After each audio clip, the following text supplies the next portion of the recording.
With that, we will go ahead and reconvene and conduct our roll call.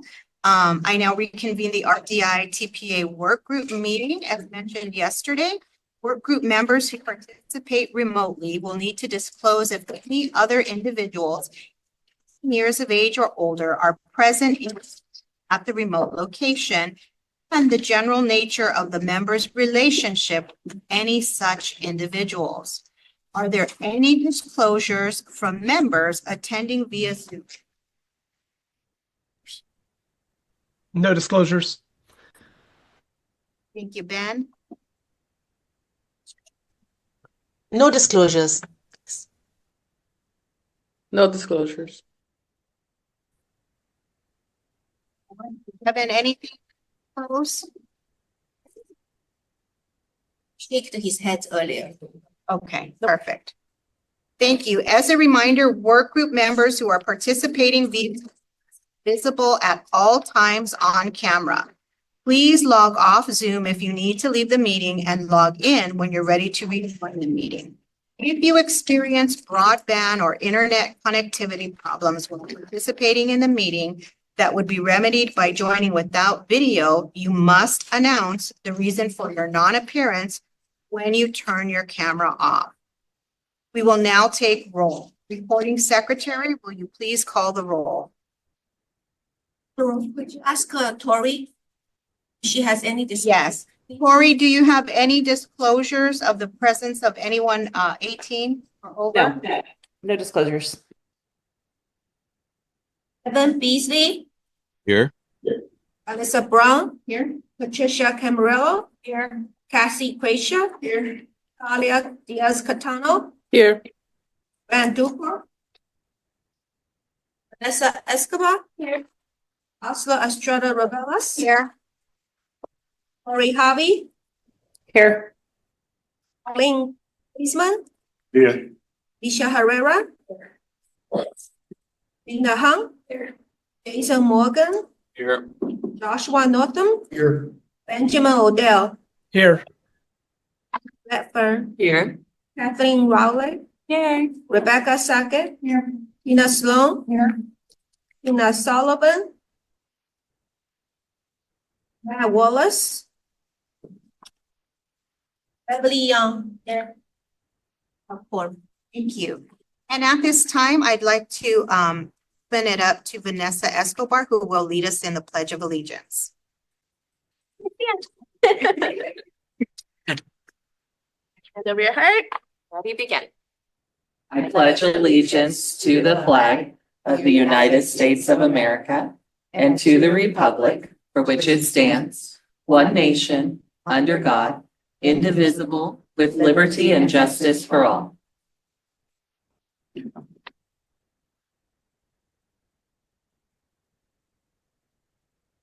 All right. Welcome back, everyone. We are going to move to item 1B, and we're going to turn it over to commission staff and also CTC commissioners to do a morning welcome. And I believe Director Sandy is also on virtually. So here she is. All right. So let's start with our CTC Commissioner Pavri. Good morning. Welcome back. Just looking forward to a productive day. Thank you so much. Thank you for being here. Wonderful. And Commissioner Brown. Yes, thank you so much for being here. And I admire your dedication to this work. Go day 2. Thank you. Good morning, Director Sandy. You're muted. Lord, haven't had my first cup of coffee yet. So good morning, everyone. Wishing you all a very good day. Thank you. Good morning. Glad you're here. And to our staff. Yeah, I think this is where this group really excels in the workshop time, sort of smithing and tinkering and working with the recommendations.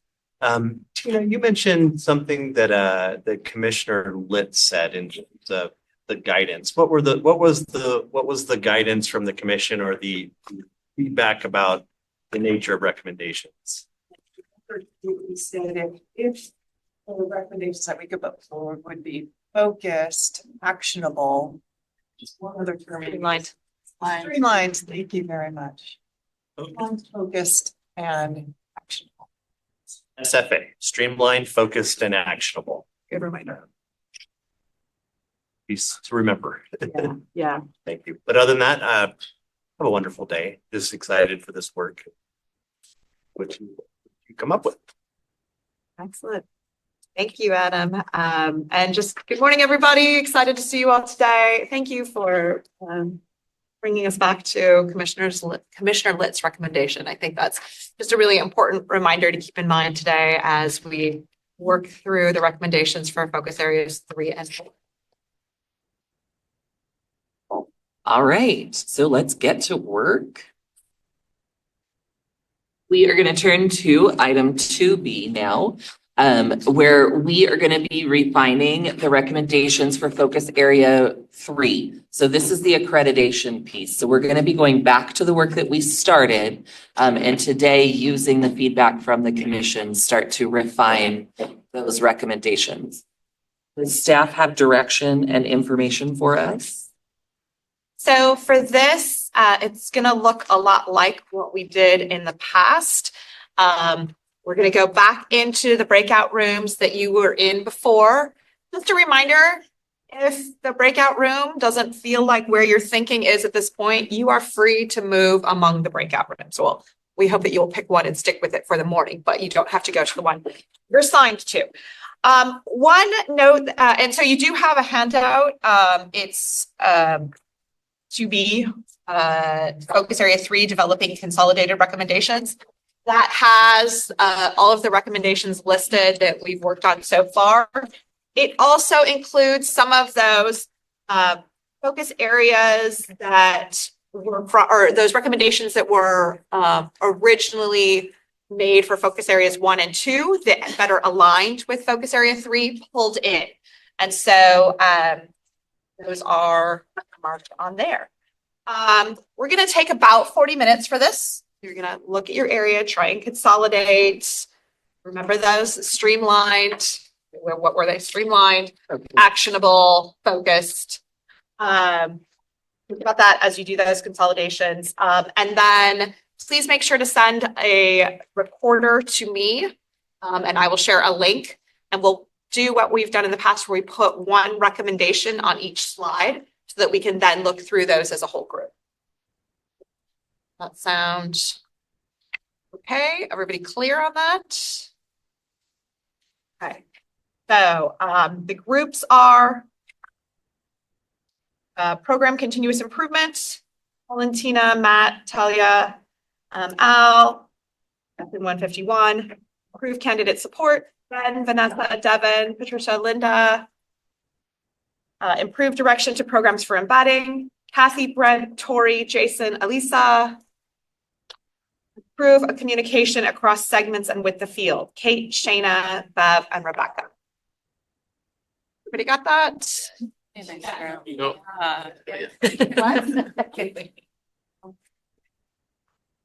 Back to one slide. Fast, too fast. Sorry. Really too fast. Okay, one more. Program continuous improvement. Colin, Tina. Oh, that was sorry. Let me go back. Okay. Colin, Tina, Matt, Talia, Al, room 151.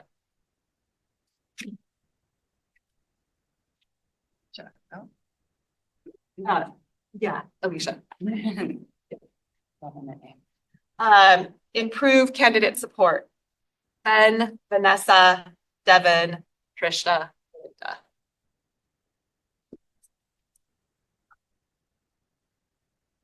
Improve directions to programs for embedding. Kathy, Brent, Tori, Jason, Elisa.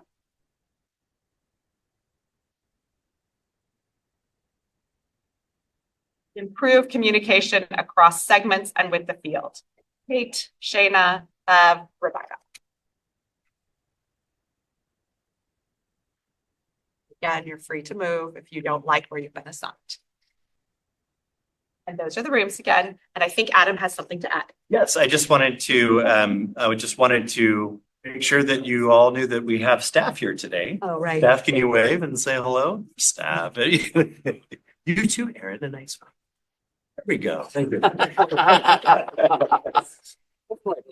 And so staff is, if you have questions as you're, they are here to consult. And so if you have questions as you're refining things or you want to sort of ask what are the implications, they're here to provide you with sort of factual, concise information to help you make decisions about consolidation, substitution, what have you. So they're there to support you. And if you need, you can always ask one person to get another person. So, if Kristen is in there and you have an accreditation problem, then she can run and get Aaron or me, whatever you need.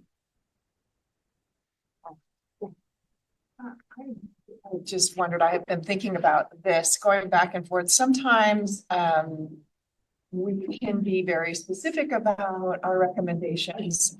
They seem actionable and, for instance, with conditions. Other times, I think there are things that we have to dig in deeper that we don't have the time to do here, or maybe even the expertise to do here. So just a reminder that I think some of our recommendations for which we do not have the time or feel like we have the expertise can be a direction to the commission to say, please gather a group of experts to dive deeper on this particular issue, because this is the direction we want to see it go. Something like that. Is that right? You can do that. Thank you. All right, so it is 8:45. Maybe we'll be back at So we'll start our work in 5 minutes in our rooms, and then we'll be back here, the goal being 9:30.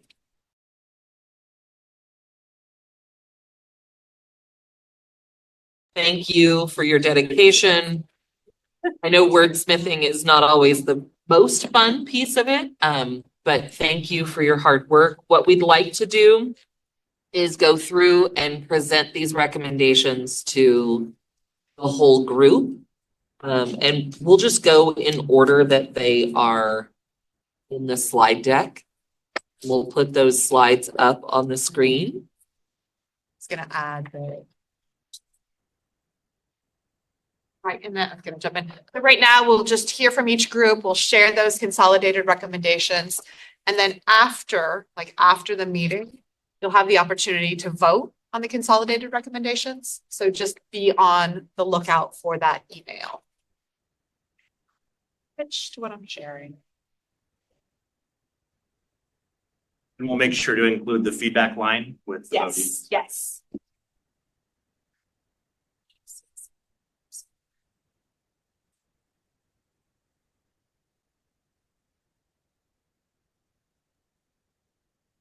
Talia, did you have a question?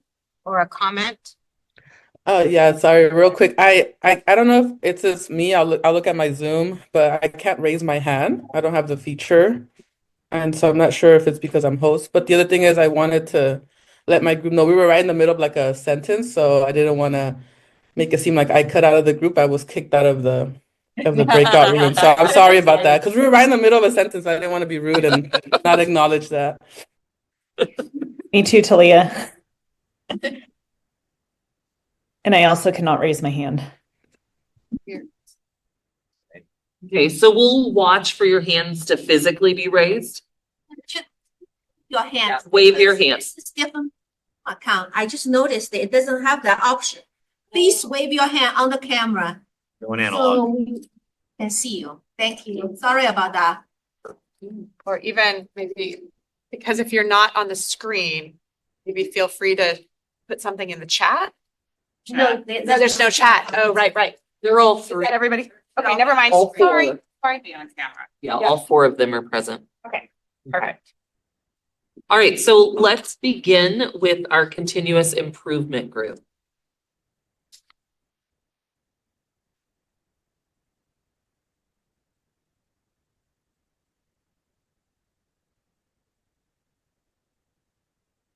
Not all at once.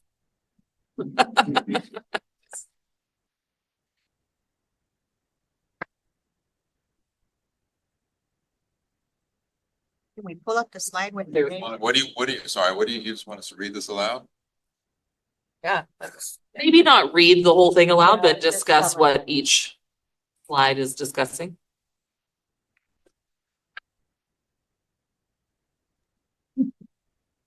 I can share, and then if anyone in my group would like to jump in, please do so. So this one, we sort of focus it on the data, so the data that is needed by programs for continuous improvement.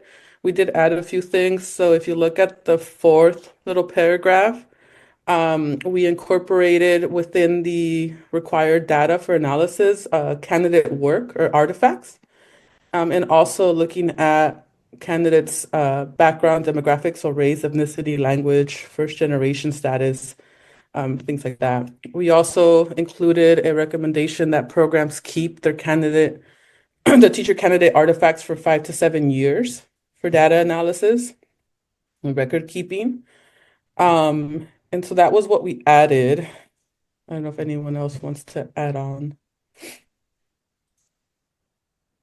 One thing that we had mentioned right when we were leaving the room that we should probably address and haven't yet is that the CTC should standardize what data is collected across the state so that it can be compared. So that thing that to our knowledge has not necessarily been done, and so it would be that would be the part.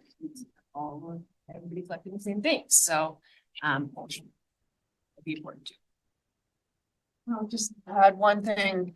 We had a conversation in the room about programs keeping candidate artifacts. Some of us didn't know that sometimes programs don't have access to the candidate work, and that is super unfortunate because we're looking at their actual work and talking about and looking at the video together. That's how you really get a better understanding of what they are doing by looking at their rubric scores. You need both.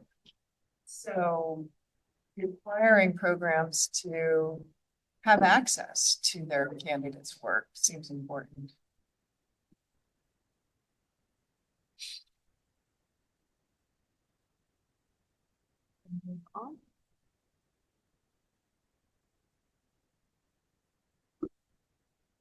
I think we can streamline that too a little bit. We did get this one. We agreed needed a little bit time.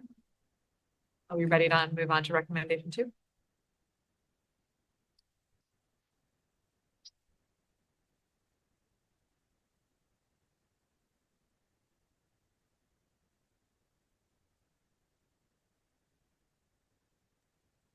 Okay, for this one, I'll start it again, then folks can chime in. It was the focus on like the who, so like who's looking at the data. And so there was a few changes that we did here at the top in terms of thinking about all individuals involved in supporting candidates.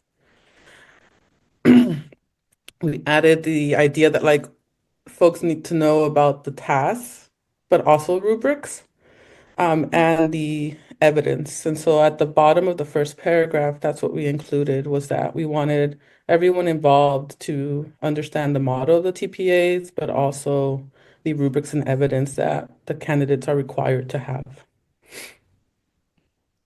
And then we did have a conversation about the last part as well, the implementation, engaging individuals involved in the critical and collaborative analysis of student work, of the candidates' student work.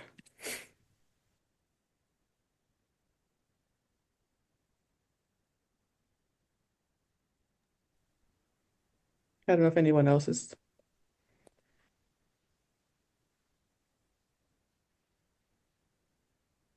And then we can move on to number 3.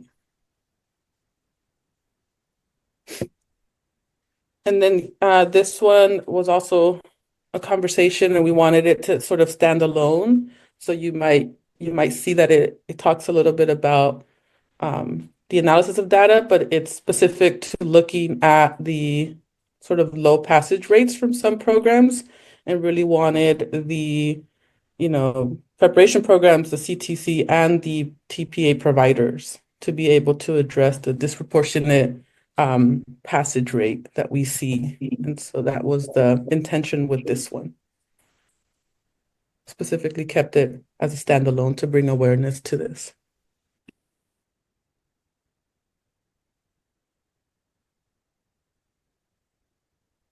Okay, great. Are there any questions related to continuous improvement?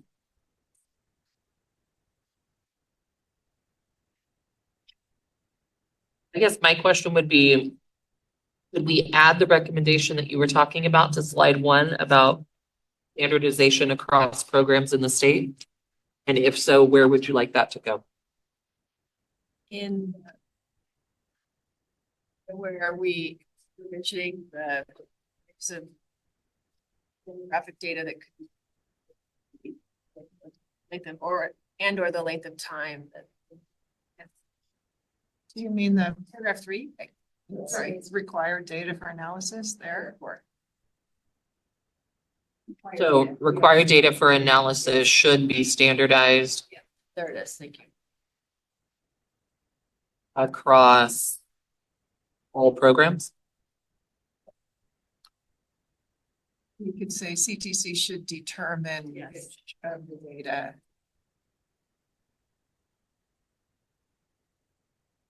collected across What should or must? either. Well, there's a lot of, in our group, we came across a lot of shoulda, couldas that we kept talking about. And I think that seems to be a lot of the issues with these is that is the language. So maybe a must, if you're like. Or a will. It's yes, will, must, something that's more actionable. Got it. Yeah. And if that's the case, then I wonder if the language should also explicitly state the purpose for what's in the parenthetical phrase, which, is the reason that those specific demographic pieces are in the parentheses has to do with the inequities and the disparities that we're trying to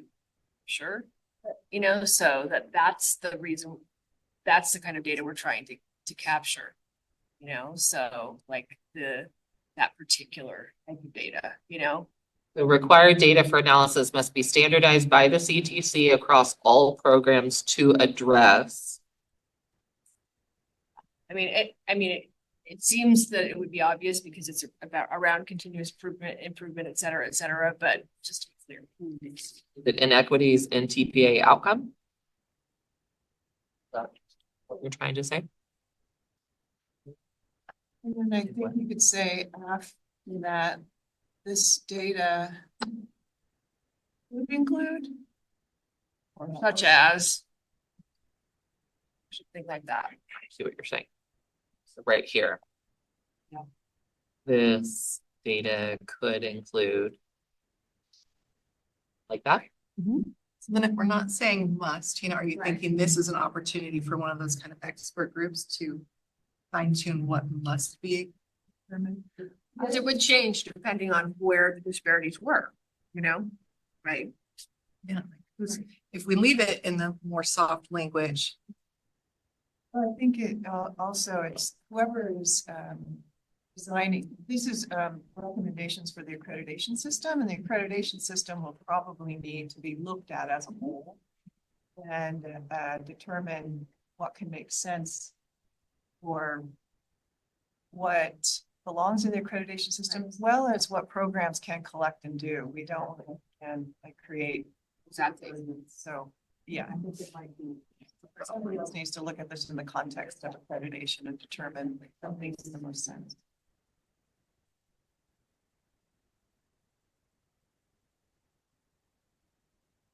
Is everyone comfortable with the way it is now?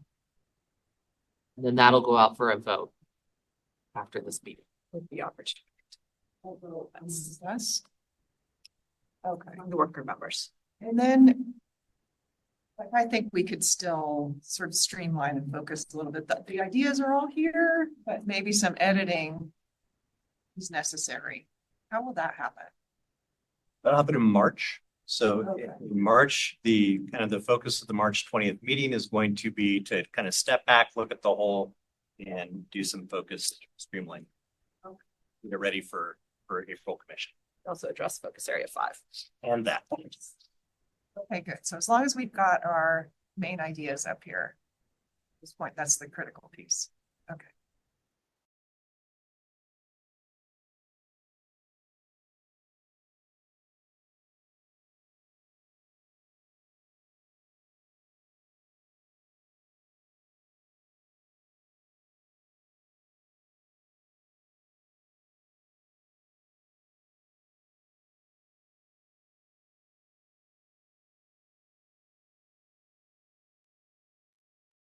Did you guys mean to go on mute?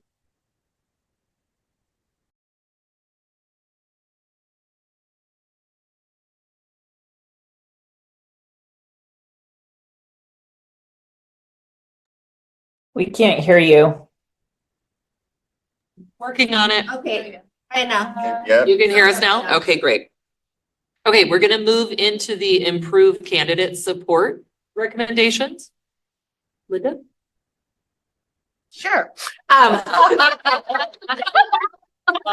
right, so we talked about in this recommendation, providing clear, specific feedback without providing answers. And this came about with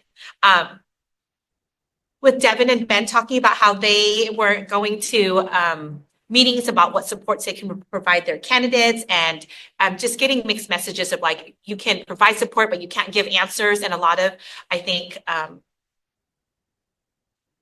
providers, supporters are just confused at what they can and cannot say. So I think this is the reason why we wanted to be sure that that the recommendations that can be given without providing answers is clear. Okay, so that's the spirit of this recommendation.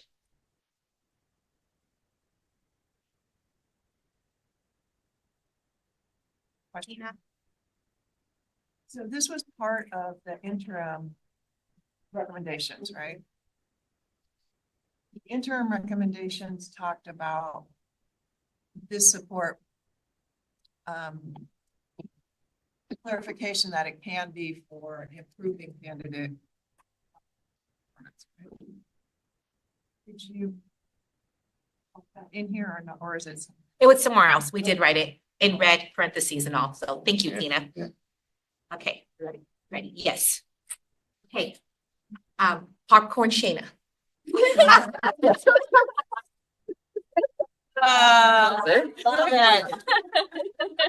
this recommendation. Well played. The programs be required to include mentor and supervisor training, specific to the TPAs.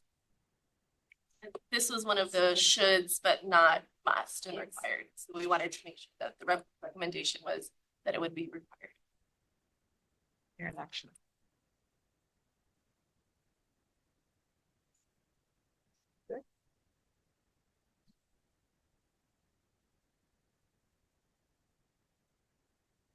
Do you want popcorn? So for this recommendation, we're recommending that a separate expert group be created to study the internship and the differences of the intern credentialing model, including best practices for supports that will require changes in partner MOUs. A lot of the things that we kind of talked about in our group was how future candidates on internship credentials, we feel are at a disparity. Sometimes they are completing coursework, doing the TPA, and doing a lot of other requirements for their school districts. And often these teachers are also put in underserved areas in our highest needs, in our highest areas, higher credentialing area needs as well, like special education.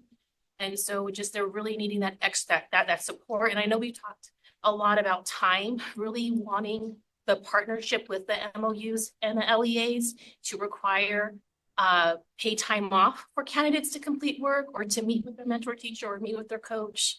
And that's so this implementation is intended to address this by determining a key shift for teacher interns. So that's kind of what the purpose of this one was, is just really looking at those internships, teachers on internship credentials and how everyone can best support them so that they're successful. Question. I first was gonna say, do you want to say that they'll study the internship and the differences specific to TPA? You know, not just about the route in general, but about how TPA is affected. Yeah, That's my first question. But then I started thinking, what if this expert group studies TPA implications for all different routes, like intern and student teaching and resident and like emergency permit, or like if the expert group just looks at how TPA affects all different routes, including interns. So it's just not just about interns, but implications for whatever route you're going through. That would be great. That would be. Can I be part of that group? I would just caution, because I think, I'm just gonna say thumbs up to this one. The intern pathway is so critical. It's such a complex, difficult thing for intern candidates to begin with. So focusing on their Yeah, their I'm gonna water it experience, I down. think, is critically important for the TPA. And I think in researching others as well. I just wouldn't want to dilute this one. Yeah. Yeah, because I would think like the experts on the work group, you would want to be able to have people from the district or the LEAs, you would want people that, work with the interns, because there's a lot of different things that interns deal with in terms of HR concerns and things of that nature, placement concerns and so on and so forth. Because, they're technically in-service teachers and not pre-service. So I think that they have a specific enough need that is different enough that you would want to have that work group have a lot of people from all those areas that work with the intern. Because if we get to a work group, similar to this one where you have different, areas, with reducing the different pathways, I think it would be just too big. I wouldn't, it was just a thought, and I wouldn't want to water down sort of the focus on the internship route by including all other routes. So I'll go back to my first one, and that is, do you want to specify that this is related to TPA and not just the route in general?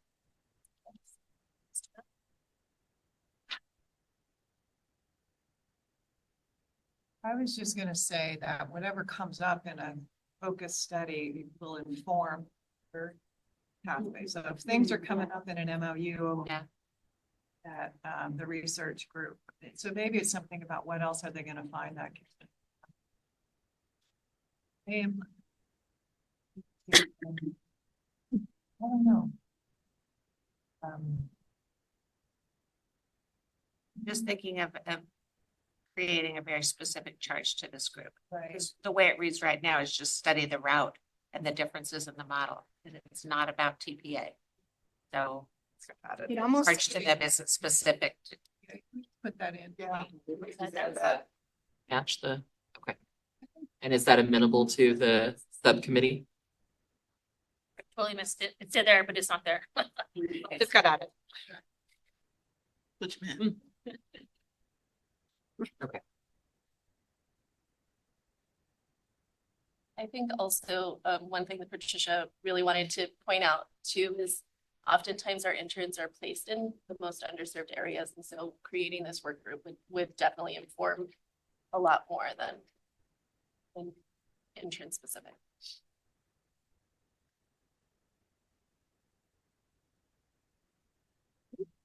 Go to recommendation 4. Tricia, are you going to take this one? Which one is it? Let's see. AI, I think Ben bot. I call one Ben bot. Ben, I'll take it though. That's cool. The RDI work group recommends that a separate expert group be created, right, to study AI and the impact of AI on CPA. This really came out of our experiences and our conversations yesterday. Both Kathy and I were in the same group, and it was really interesting because Kathy wrote her TPA piece and used ChatGPT and scored hers as a 4. I used Copilot, which is a different form of AI. It's a Microsoft AI. I actually did the same thing, created my TPA submission, graded against the FAST rubric and got 3s across the board. So it was an interesting conversation to see, like, not only on the one side of how students could just possibly have our computers create their TPA models, but then we need a group to say, well, what is acceptable then as usage to help along the way, because AI can definitely help teachers along the way, whether it's coming up with calendars or just simple tasks, right? Listing things out, but where's the fine line between the computer's doing everything for you and you can still possibly get through, especially with FAST, where 3 was actually a pretty good score, right? And what actually the teacher needs to demonstrate. And so we really felt like out of our conversations yesterday that there needs to be a group of experts convened to figure out what that is. Because right now, currently the commission, from what we learned yesterday, commission defers to program policy. And so that could be different across the entire state. And so we felt like it was necessary for a committee to be called to figure out what we're going to do with AI moving forward. Kathleen. Well, I strongly support this. There's a lot of issues of equity that are tied into this in really impactful ways. And right now, the AI policies on college campuses, it's the Wild West. It's all over. And if we are going to be supportive of growing educators, we need to have a stance that supports them, because this is the reality of their lived experience. And so, very proud of you. Beverly. I think this is great also, and I'm just wondering what came up in our conversation about it yesterday. I don't know if you need to say this specifically, because the rationale, the recommendation necessary says, the impact for candidates, but there's also implications for scorers. There's the potential that scorers will start using, as you guys know, using AI to score. And so maybe the recommendation isn't just that they study it.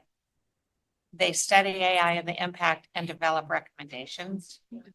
We want to give up again a charge to have some action come out of it, so they don't just study it. Say, interesting. Yeah, we can definitely add that. It's a good question. Go ahead, Tina. Too, about that. So I think that is a great idea. And I'm looking at our different focus areas. We're working in focus area 3 right now, which is recommendations to strengthen the accreditation system. We're also, I think, talking yesterday, we had a long conversation about AI, and that relates to focus area 1, with the modifications to the assessments and the scoring and all of that. So this goes in one. This particular recommendation, I'm wondering, either it needs to be broader across the 2 focus areas, or we need one here and one in focus area 1, 2, or how do you all think we should do that? Good question, because again, with the scoring implication, we can almost add that into here as well, because it does speak to like the equity issues, because everybody is subjective when they read something. And I was kind of saying an experience I had of grading some things and realizing that I had some biases that were going into some opinions. I'm like, that is not the best opinion, and understanding that I had that bias, and decided I've been investigating AI for a minute now, and so I used it, and it took out my biases. It created a very equitable and level playing field on assessing somebody's writing and really assessing what the assignment wanted to be assessed, and not necessarily it's like because you have to understand, it's like coming from a perspective of a lot more experience than a candidate. Your opinions are fairly strongly formed at this point, right?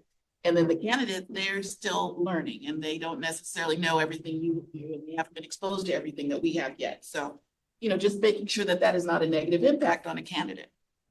And, the AI is a good tool in that respect. It can be used properly. Elisa? Yeah, I mean, I agree with you around AI being a great tool for people to use with again with our awareness in our brains. I might push back a little bit on AI not being biased, just in the fact of programs, computers, and AI.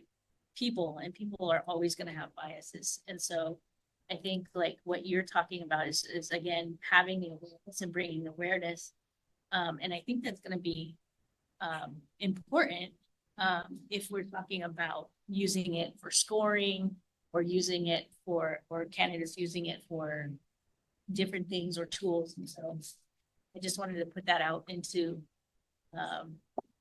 that everything human being is not be biased. There's always going to be biases, whether it's, you know, programming, coding, or how you ask the question. So, yeah.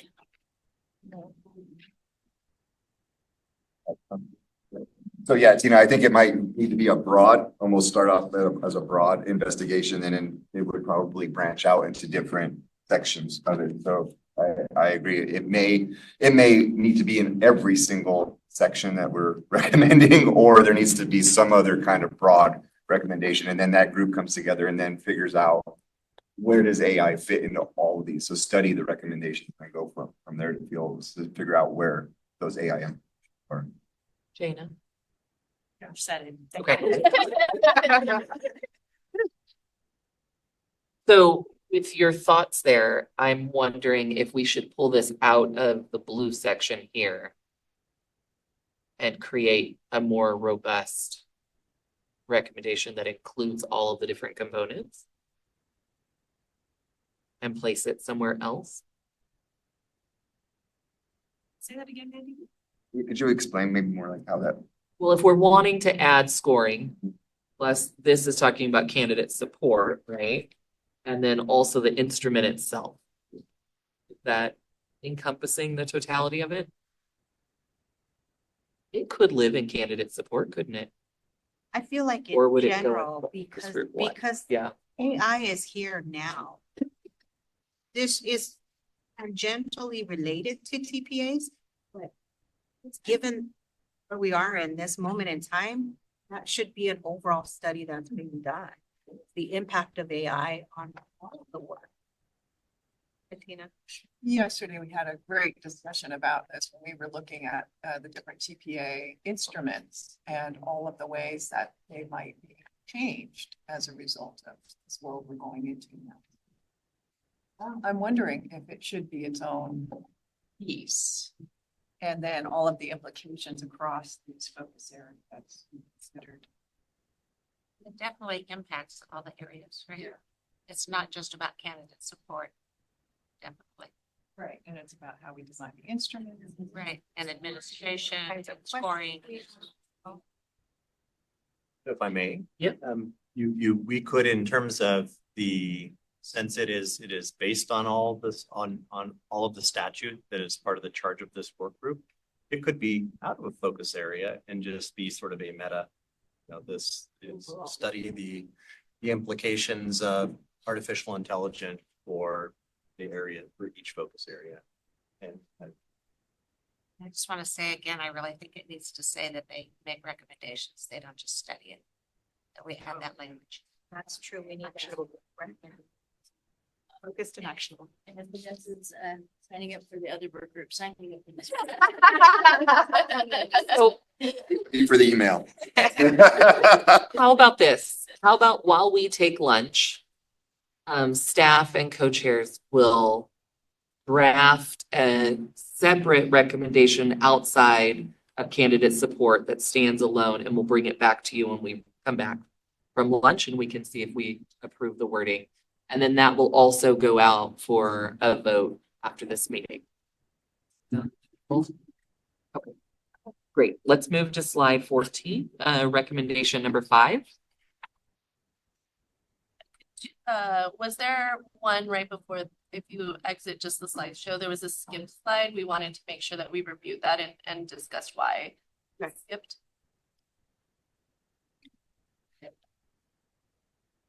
Ben? I guess that's me. So essentially, we skipped a slide because we thought it became a little repetitive and redundant in comparison to the other slides that we had. First of all, you can see the interim action. This was called out earlier. Clarifying acceptable supports, forms of support is an interim action that's already in process. There's a PSA in the works based off of what the commission has said yesterday. And the rest of it, if you look, providing feedback to credential candidates, bringing programs, coaches, and faculty into the know of acceptable forms of support. Those are all covered in our other recommendations. So because of that, we're removing this one from consideration because we think the ideas are all covered or are already in the works. Anything to add, group?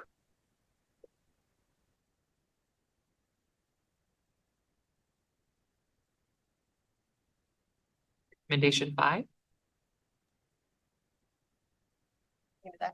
The work group recommends requiring institutions to create a plan for credential candidates so that they can have a cost-free, ongoing, and easily accessible support system for candidates that are meeting program requirements but not passing the TPA for up to 1 additional calendar year from completion of required coursework. So it's limiting the amount of time and limiting the costs for the credential candidates who are just having a difficult time passing the TPA, but are following and meeting all other program requirements. This is intended to provide instructional support to credential candidates in completing the final credential steps. Can I ask a question on that? Me too. I thought that a couple of years ago that came out. I thought I was told by Ira that we were to continue providing support for another time. Maybe it wasn't. Maybe he made it up. I don't know, or I misunderstood. But I thought that there was something that came out from the commission a couple of years ago around the responsibility of programs that went after students had left. Maybe not. Maybe I'm making it all up. I said the same thing, but I wasn't sure if it was required or recommended. But I think one of the key differences between this and that is the addition of cost-free, which I recognize is also going to become controversial in its own right, especially after watching the commission meeting where cost is one of the major things because can programs absorb that? That's a whole nother question. Thank you. So I wasn't making it up. I didn't dream it. There is something out there. So, I mean, I think it, please. Go ahead. I think it does. There's also the notion of the secondary passing standard. And that was in addition to Senate Bill 1263 was to codify that there is that sort of opportunity to take it beyond. And that would have to go through an accredited preparation program. What's unclear in the law is whether it needs to be their origin, the candidate program of origin, or if it can be any. The law is actually permissive. It reads as any. So that's still being figured out. I mean, I think to say it again is fine. It's just that I thought it was already out there, that idea. As former rep of the system that creates a lot of these candidates, I know that this response will be nothing is cost-free. And so this does create a huge financial burden for programs, and somebody has to pay for it. And so we can't just put out a recommendation that assumes, like yesterday we were talking about candidates getting vouchers. We find out Pearson's paying for vouchers. Somebody's paying for them. But this, we have to address who's going to pay for it. You can't just say programs will offer a whole nother year of support, and we haven't clarified at all that people didn't pass for valid reasons, like they put in good effort, they tried, they're good teachers. It's like they could be whatever. They could have skipped half their student teaching. They could have, like whatever. And then the program's on the hook for another year of support. So I think we have to clarify that candidates deserve this extra year of support for some reason, like through no fault of their own. But also we have to address a funding source. In these budget years, you can't just assume, especially the state colleges and universities can pick up an extra year of candidate support at no cost. It's faculty costs. There's all kinds of costs. And we haven't defined what the support is. Ongoing, easily accessible, that could be, okay, we're going to make a website. You guys all have the password to it. And is that really what we think is, improving candidate support? I think this is like, it's got a lot of issues that, who gets the support, who pays for the support, what constitutes the support. I think all that has to be addressed before this could be. Well, maybe it should be to create a committee to examine ways that this can be Because you're right, it's like an onion. Tina? Ben had his hand up as well. Oh, I'm so Yeah, sorry. Ben, did you have your hand up? And did you have your hand up? Yeah, it was actually for a different. I had a question on something Adam, I think it was Adam, just said about how any program. So, and I don't. This might not be the right venue, but like as a program, if someone completed all coursework, fieldwork, all requirements with a different program, and then came to me to enroll in something to submit a TPA, wouldn't I be the one nominating the credential with zero knowledge of their expertise in the TPEs? Like, is that something that would be allowed? We'd have to recognize. We- Right. Without going too far down and freaking Aaron out in the back, we are literally like in the process of bouncing this question around because of the difference in the guidance that was put out by the commission around the secondary passing standard and the law that was passed in 1263. So we are doing our interpreting these very things, Ben. And Okay. love to get your eyes on it and I just worry about like you might have programs nominating candidates that have never seen the candidate meet any TPE. Should. You know what I mean? And the one thing I would offer is we're going to have this is by no means trying to push the group along. But we will have the opportunity to, for some of these where it's like, all right, let me sit down and think about this. We will have the opportunity for feedback in the poll that goes out to everybody. So then also the March chance they'll have the feedback for it and have the chance to revise informed by that. Ina? This is a super good conversation, and thanks, Ben, for bringing up that point too. Thinking back regarding recommendation 5 and our earlier conversations and why we need something like this. And one of the things that has come up a lot is candidates who don't pass the TPA but pass other aspects of their program, and suddenly they're gone, they're ghosts, they're in the wind, and the programs have no idea where they are, have no responsibility for them whatsoever. And I'm thinking that the intent here is probably twofold. One, especially for accreditation, that we want to say that's not okay, programs. If you have candidates who have been through your program, done everything that they have done, it's your responsibility to keep track of them and understand where they are and what they're doing. And you need to report that in accreditation. Right now, programs are reporting, we don't know where they are. So that's sort of one aspect that we might be able to write a recommendation around, at least at this moment. If we can't figure out the cost element, at least programs need to know where their candidates are and what's happening and why they are where they are. And C2C needs to know that too for accreditation. Shayna. Thank you for saying that, Tina. That was in the conversation with the group. We were thinking about these things and trying to figure out how do we get in the spirit of what we're trying to do, which is not leave candidates out there and with no support after they complete other programmatic requirements. And at the same time, we were considering the financial burden sort of absorbs those costs. So one of the things that trying to do in the language, but I think it could probably be a week, is to say that the responsibility is to create a plan. So not that we have to provide all of the supports ourselves, but there should be some acknowledgement of who these people are and what the plan is for that person to get the support that they need. And again, like the financial piece is a question if those supports require some kind of financial investment. It kind of takes me back to something that Juliet shared about her program. If they don't pass, they meet with the candidate and they say, okay, you haven't passed. Would you like to redo student teaching? Or we can opt to call it a day and move on to a different career.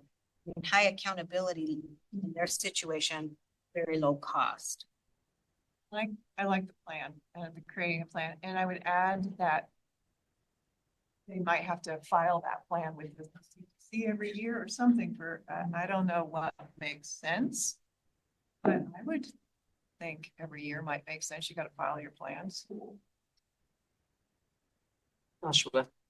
Yeah, so just Beverly, so you had brought up like and the idea of so maybe they just didn't show up, so like half their student teaching or something like that. I think that's why we put in the satisfactorily meeting program requirements. Like, so they are like they're doing everything that they're supposed to do, and it just didn't happen. So what are the supports that that program is gonna or what are they required to offer them? Because if they were able to get through the entire program and it was just a TPA, then there's some kind of disconnect satisfactorily, not just like, oh, I didn't do so well in this class or I did well in this class, but like all the way through. Right? Such a cynic though, of some programs, as long as they collect their fees, the people have satisfactorily completed. They're out there. Okay, we're gonna go Vanessa, Kathy, and then Devin. Yep, got it. Vanessa next. I just wanted to continue off what Tina was saying in having programs then collate and submit them, because I think it could go in line with the IDP that kind of is in the shoulds of the program standards as well, and making that more formalized and more of the data consistency and reflection that we could do. So I would say to continue on this idea, but also add in that this information is shared with the CTC. Kathy? Like two things, on the one hand, when we talk about, if a candidate is being prepared and they are going through their program and, they should be passing the TPA, I just want to say that, candidates are, to be a lawyer, you go to law school, but if you don't pass that bar, you are not a lawyer. So I just want to put that out there and, and talk about, maybe, I think it was Linda was saying, it's like, well, what is this for? Is it a licensure? What is this? What is the purpose, right? So, we need to think about that. And then also when we talk about the supports to candidates and how that looks, there's a really, really wide range of how programs and LEAs are organized in order to try and support a candidate. I know for us, we personally own our candidate until they are recommended. And, we are developing ways to, and this is not easy. It's very complicated to try and track the candidate. Very complicated for a large variety of reasons. And, but we do try to, we feel like we own our candidates.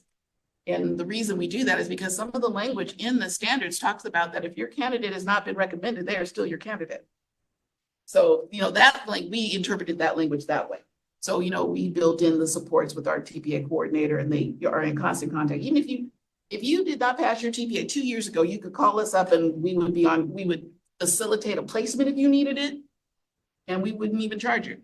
So, and we're expensive. So, so those things are out there, but I do think that we do need something that absolutely, for lack of a better word, standardizes or talks about how you do have to develop some type of a plan for this.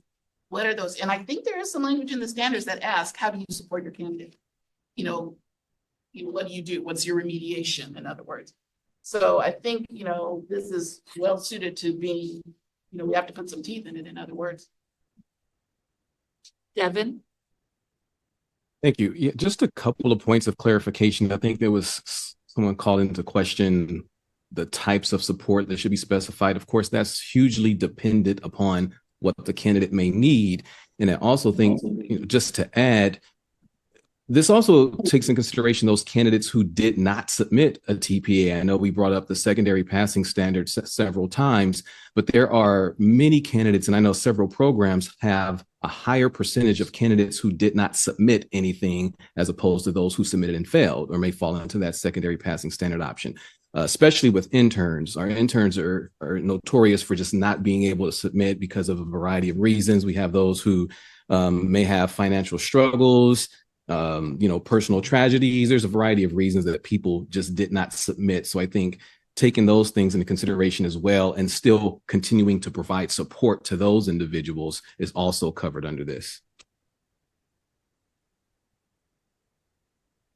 Hoping that it would also allow for more program accountability. Ultimately.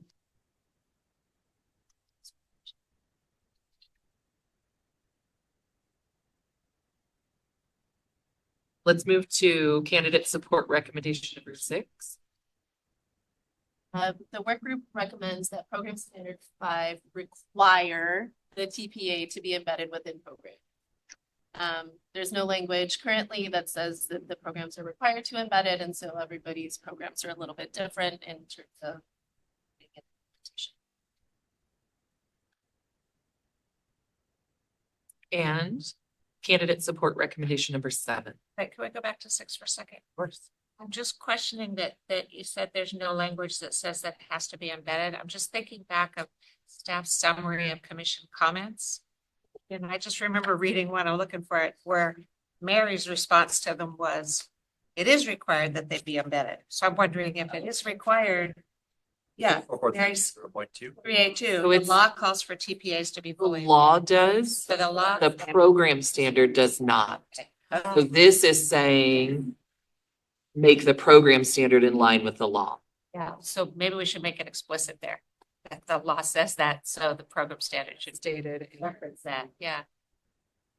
And tell me if I'm crazy, but I also feel like that would be a great place to tie in a minimal threshold for passing rates.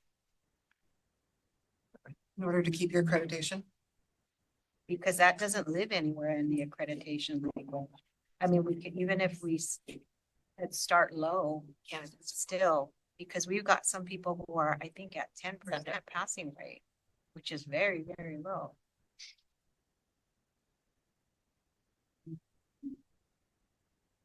That kind of goes back to the issue of, are we saying, you know, what the purpose actually is, or are we saying that every single person that gets into a program is qualified to be a teacher? Well, if 90% of your candidates aren't passing. That's an extreme. Right, so that's why I'm saying we should establish someone should establish a threshold that lives in the accreditation standards so that we can meet the floor on that. Right now, there isn't anything about any passing rate in the accreditation standards. So we were trying to address that in the program continuous improvement area that we were working on, because one of the things that we have talked about a lot here is that programs with consistently low pass rates do need to respond in some way. And the one challenge was, what's the threshold? What is that pass rate? And the second is, what do we do about it? So that was where recommendation 3 was about addressing that. They need to do specific analysis around that and show the commission what they're doing and what's happening. And the commission will need to use that for accreditation purposes. I don't know if right here we can determine what that low. Or could our recommendation be that a committee be convened to establish a minimum threshold? I'm not saying that we need to, but I'm just putting it out there. But it's a critical piece. Ben's raising his hand. I was just going to say, I imagine the people who would know most about what that threshold would be CTC, right? They have the most readily available data and are able to look statewide pretty easily for pass rates. So I imagine the people who are the experts in that might actually be in the room. Thank you, Ben. Joshua? No, okay. Beverly? Just in terms of setting a pass rate, I'm all in favor of the pass rates being a big part of accreditation and programs being responsible for it. But I think there's a lot more. I don't think we can just set a threshold. I wouldn't want the TPA pass rate to be like pass or fail for a program. There's other mitigating factors. There's all the stuff they do for accreditation in terms of their visits and documents and meeting standard. There's so many factors to being accredited that I wouldn't want to have something hinge on this one indicator.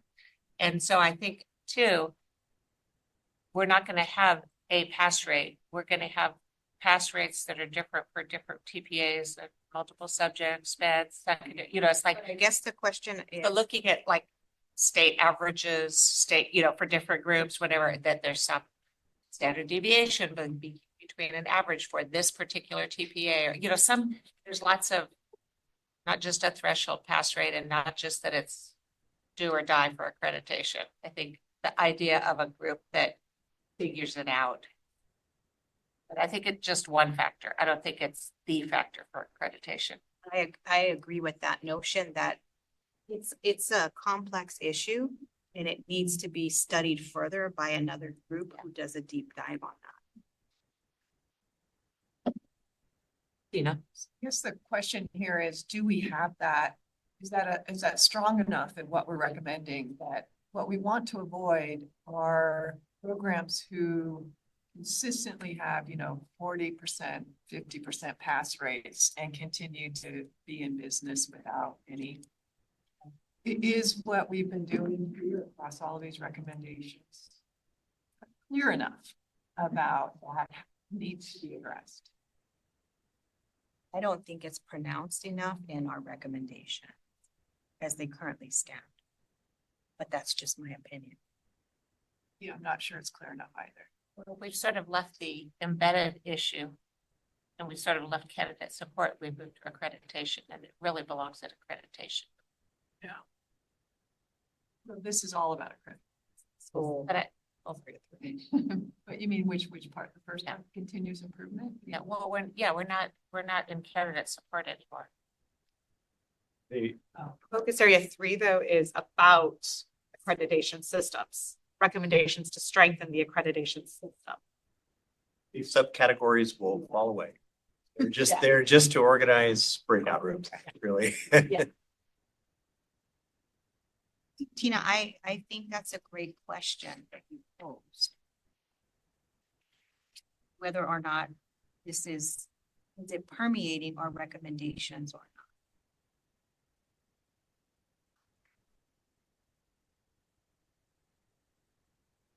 Anybody have a recommendation for this particular piece or some language to throw up there? Maybe it's a new one. Does it live in one of these existing recommendations or does it? Ben? Is there, part of me wonders, like I'm thinking about the buckets for breakout rooms, right? And one of the missing buckets now that we're having this conversation might be program improvement. You see what I'm saying?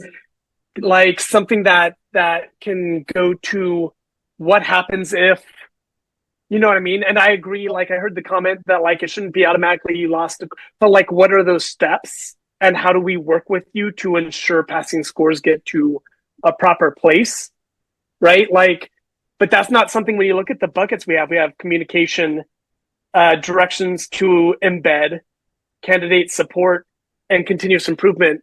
Continuous improvement is probably the closest to aligning with accreditation for actual programs based off pass rates, but there's nothing directly attacking it. I think if that's, I think it actually, if anything, falls under continuous improvement recommendation 1, because that was meant to address programs, like the program aspect of continuous improvement.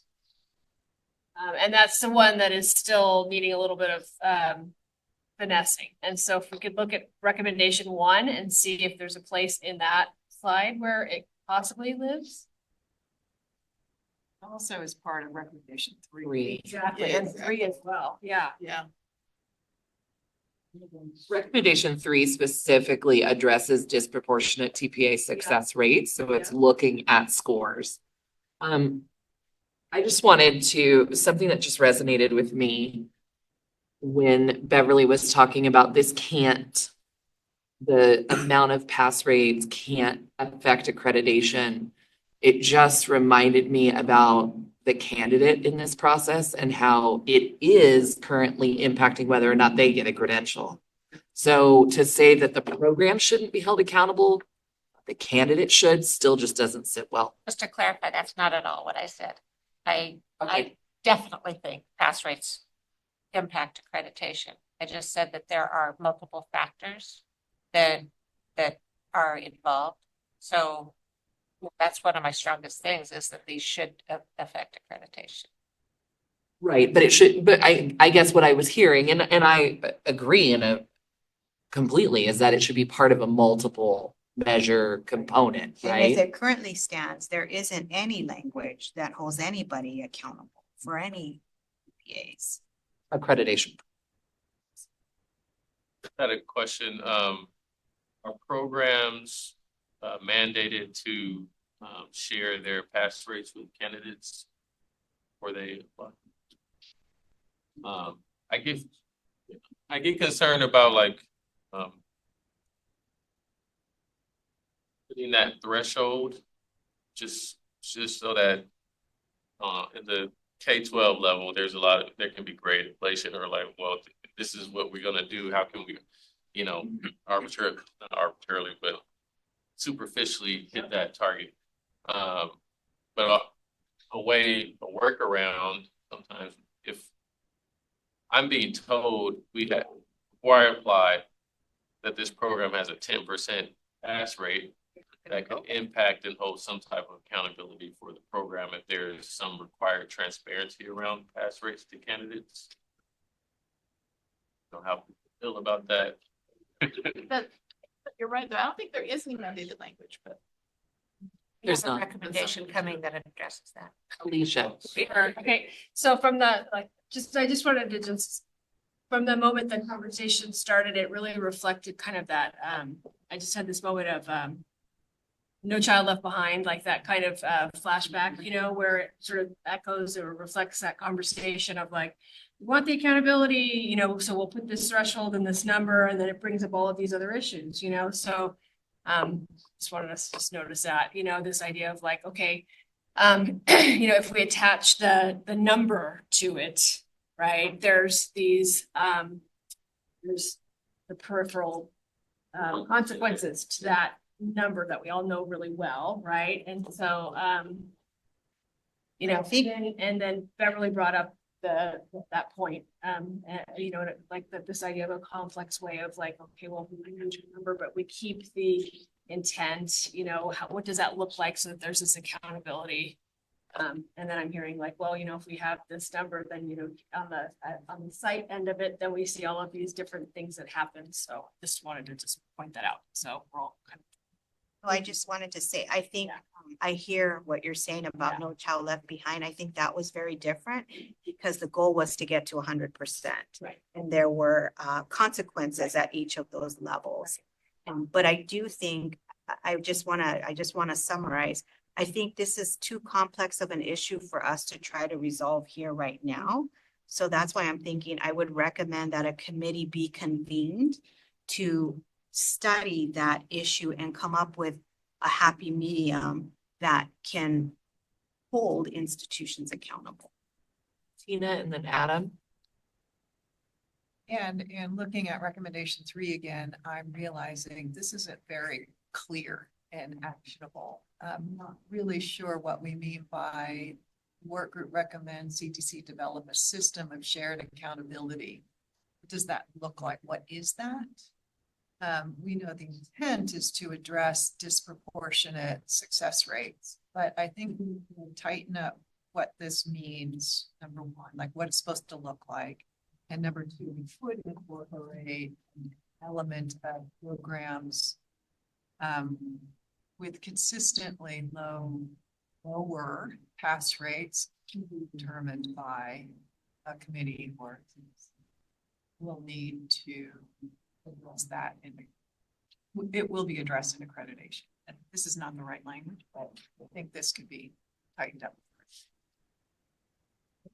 So I just wanted to read to you from statute, as I'm prone to doing. So this was another piece of Senate Bill 1263. This is separate from the section that authorizes this group, which is 44320.4. This is back in 443. This is a new addition to 44320.2. And it reads, ensure that the aggregated results of the assessment or groups of candidates who have completed a credential program are used as one source of information about the quality and effectiveness of that program. The commission shall report the number of programs with low pass rates and assist these programs to use evidence-based strategies to support candidates to pass the assessment for all administrations of the assessment. There shall be no fees to the candidate for these instructional supports. That sort of sets limitations on what the commission can do. Where is that language from, Adam? That is in Education Code section 44320.2. And so again, there's no connection between that language and the accreditation standard. So I'm a lead reviewer. When I review programs, they don't have to share, they don't have to meet any threshold on their TPAs. I guess what I'm suggesting is it's just that this is a big issue. That it touches a lot of different systems. and I'm just saying it may make sense for further inquiry. I agree 100%. Talia. Hi, yeah, I just wanted to put it out there. It might not be productive, but I think that one of the reasons that we're having such a hard time trying to figure out a way, right, to like quantify this is because we know that teaching is not an LSAT score. We know that teaching is not passage rate of a TPA. And I think that just to throw it out there again, right, I don't think, what needed to have been done was to get rid of this, right, for something else, and it wasn't. So here we are trying to grapple with it. But at the end of the day, what I think about and who I think about are the human beings that are the ones that are not being serviced. Those are our students in the classroom and our teacher candidates, folks who were motivated to become teachers. Difficult profession. We have a shortage for a reason. And this is just another barrier. And so I know that we're having the conversation about programs, and I get the budget issue with programs. But at the end of the day, it's like for a candidate, this is still make or break. Everything that we're doing, everything that we're talking about, if they don't pass the TPA, it makes their, career that much harder. Because I've worked with teachers who are in the classroom, haven't passed TPA. We're not even at induction yet because they have to pass TPA first. And the reality is the discouragement, the lack of incentive and motivation to keep going is real. And so hopefully in that expert group, we get some folks that have been impacted by the fact that TPA was not abolished and that their voices are heard, because we tend to get a lot of experts, but we also need a lot of human beings who have been impacted by the fact that the TPA wasn't abolished, even though democratically it should have been, right? Because of the few voices of the experts that were like, well, we need to have kind of an assessment. Yes, but for teaching, I don't know if this is the right assessment or whatever. But sorry, not productive at all. I just had to say something because I feel like sometimes I'm here and we're saying all these things and I'm like, whoa, the human beings that are out there that are teaching right now or that are not teaching, that are great teachers because of this one barrier. And I feel like if we can make it easier for them, so be it. And if the cost has to come back to the forefront, then let's push that back on the CTC, right? Like, what are we doing to make it easier for folks to get in the classroom that want to be there? Talia, I appreciate that. I agree. And I think it is about the human beings. And I think that's why we have the secondary passing rate, is to help with some of that. But I worry about the institutions who are charging people tuition and not delivering at the end of the day. And so, yeah, I would say yes to everything that you said and add accountability. You mean not delivering and passing the TPA? Meaning I'm charging you your tuition, and just like for K-12 students, grade inflation is happening, right? And so your grades are great. You've got a 3.8 GPA, maybe even a 4.0 GPA, but you're not able to pass the TPA.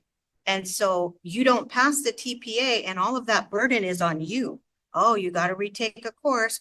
You got to pay for that course. All of that is happening and the institutions are not being held accountable at all for that.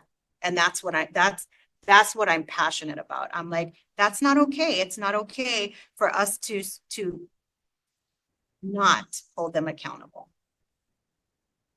Does that make sense? Yeah, I get concerned about equating passing the TPA with servicing the institution, servicing their candidates. That they're not the same. So as a person who runs and oversees a massive program, I do see it as being one and the same. It's about the amount of support that you provide to your candidates. Just like when I was a classroom teacher in the beginning of the year, I spent the first couple of weeks getting to know my students, getting to know their strengths, getting to know their weaknesses. As I'm delivering my program to my candidates, I have the same responsibility, right? And I need to learn those candidates and learn what their strengths are so that I can best help them to pass a TPA. It's not just about going through the motions, it's about supporting those candidates. Then we're saying everybody that gets into a program needs to be a teacher, and I don't agree with that. I think there are some people that do not belong in a classroom. And I agree. How well you did. And there has to be a place for that. And I know that's politically incorrect, and I apologize. Well, not really, but it needs to be said. If we're talking about people that are going in front of our children, they need to be qualified, and there needs to be an equitable way to determine that, because not every program is created equal, and there needs to be a way to figure that out. This may not be perfect, but there is a place for that, because again, if we're talking about a profession with as high stakes as teaching is, just like with legal or being a nurse, you pay for that program. If you are not able to pass those licensure exams or whatever they are, then you were not ready. And you are not ready for a variety of reasons, which is why teaching is so complicated. It's a variety of reasons. You weren't a good writer, you weren't a good tester, whatever it is. And I think that this, examining how this TPA works, and, rightfully so, are we measuring the things that we absolutely need to be measuring to figure that out? Well said. Yeah. Thank you.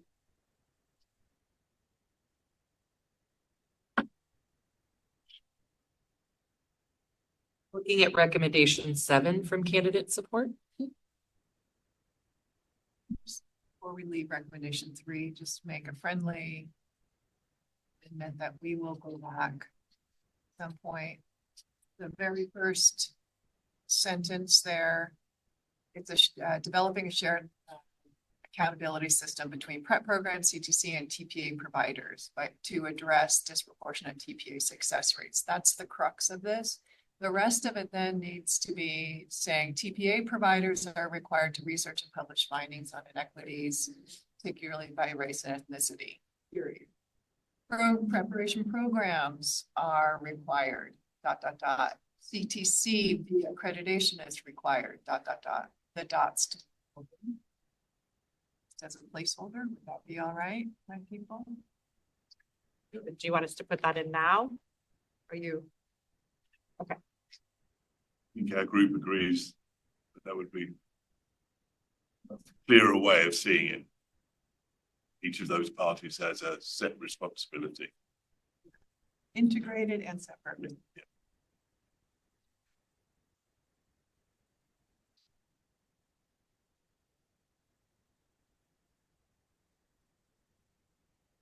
Right now. And again, people will have the opportunity to provide comments.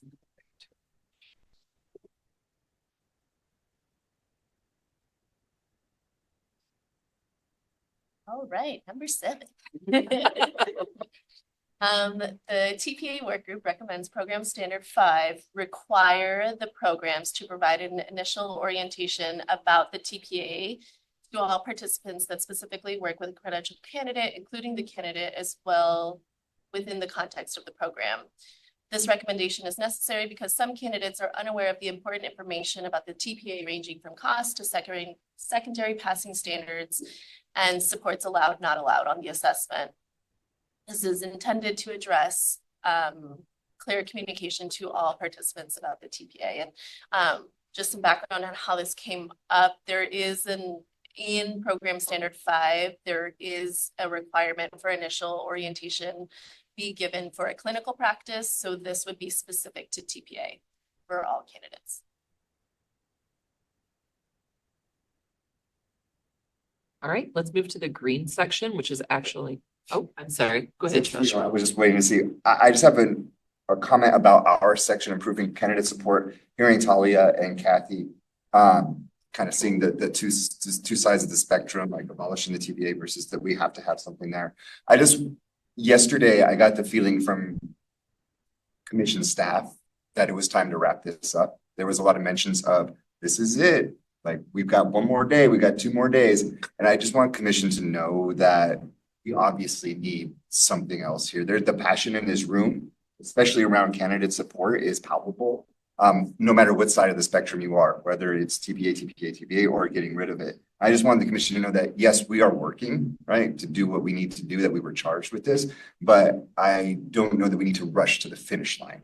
That there are other things here that really need to be talked out. And so if it needs to be more expert groups, then I really want that to be on the record that we are concerned about candidates. Like, it is definitely, you can feel it in the room that our section like took up a lot of time. And it was just about bringing up another thing. But what about this? What about this? Because we do want to support these humans that are becoming teachers. So I would just like commission to know that we did pick up on the fact yesterday that we are running out of time. We understand, but that maybe we need to, that commission knows that we definitely need these groups to kind of continue on, because we are supporting humans, and that's what's best for our students, for our teachers, and for the state, really. I just wanted to add that. Hey, so this is specific to embedding. Improve directions to programs for embedding. Lisa? So Mandy asked me to present on these, and since you have a direct, this can't be over there. Yeah, so the first recommendation here, that program 5 standard includes the requirement programs to embed TPA in both fieldwork and coursework assignments. As part of embedding the TPA in fieldwork and coursework, candidates will receive and implement feedback on their teaching, be assessed on their implementation of feedback. Just well, we both trying to think about how that can be embedded within the bringing the fieldwork and the coursework together. Basically. Any other comments about this?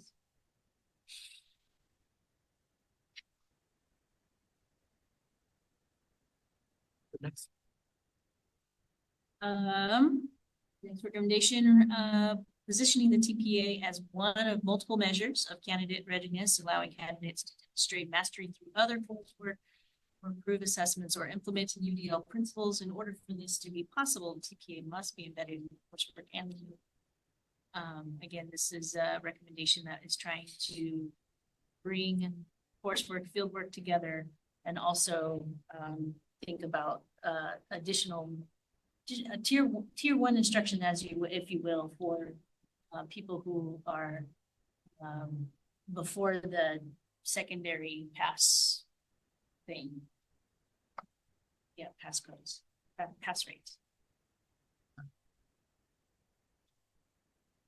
And just to add, this goes to the discussion, being on the two sides of that coin and talking about there needs to be, recognizing that the TPA is, as it is now, is very high stakes, and that it should not necessarily be a barrier. It doesn't have to be, as long as we recognize that there are other multiple measures, and if programs, and this is holding the program accountable, which is absolutely critical, and making sure that it's truly embedded in such a way that you can, similar to the secondary passing standard, you can tell where a candidate is actually performing and doing well. And it may not necessarily show up on their performance on the TPA, and understanding that. Question. I think I'm missing something, because I'm thinking about a comment Tina made at one point about us not wanting to make recommendations about things that are already in place or that either aren't enforced or, whatever. And so I'm not understanding what this recommendation does that isn't already possible. Because now that we do have the secondary passing score. But the secondary passing score applies to a very small group of people. Right. This would apply to all people. This is expanding it to everyone. That you don't need to pass the TPA? It's not a requirement. But that there would be, this is kind of getting at having other measures beyond just a summative TPA to, in addition to do for everyone first, whether or not they're fulfilled the first time. So just for everyone to have a measure, different measures, I think is the intent of this. Does it change the requirement from passing the TPA to taking the TPA? Which I think the law, Say. yeah, so it doesn't the law require you pass the TPA? So this is would counter to law. Well, and embedding the program. Expanded Yeah, secondaries. and then also just making sure, adding teeth to what, because again, a lot of, like you say, some things may be stated, but they're not necessarily specific. And we're saying that in this, at least speaking for the group here, but we're saying that there needs to be much more specific language in requiring and making sure that programs are truly embedding the TPA, because I don't think that that's being done equally across all programs. Well, I'm all for But, that, you know. but I'm still confused about then what. I mean, besides embedding, which I totally support, I'm confused about what this does to passing the TPA. I'm reading it as you don't have to pass. And Doesn't the secondary passing standard also mean you don't have to? right.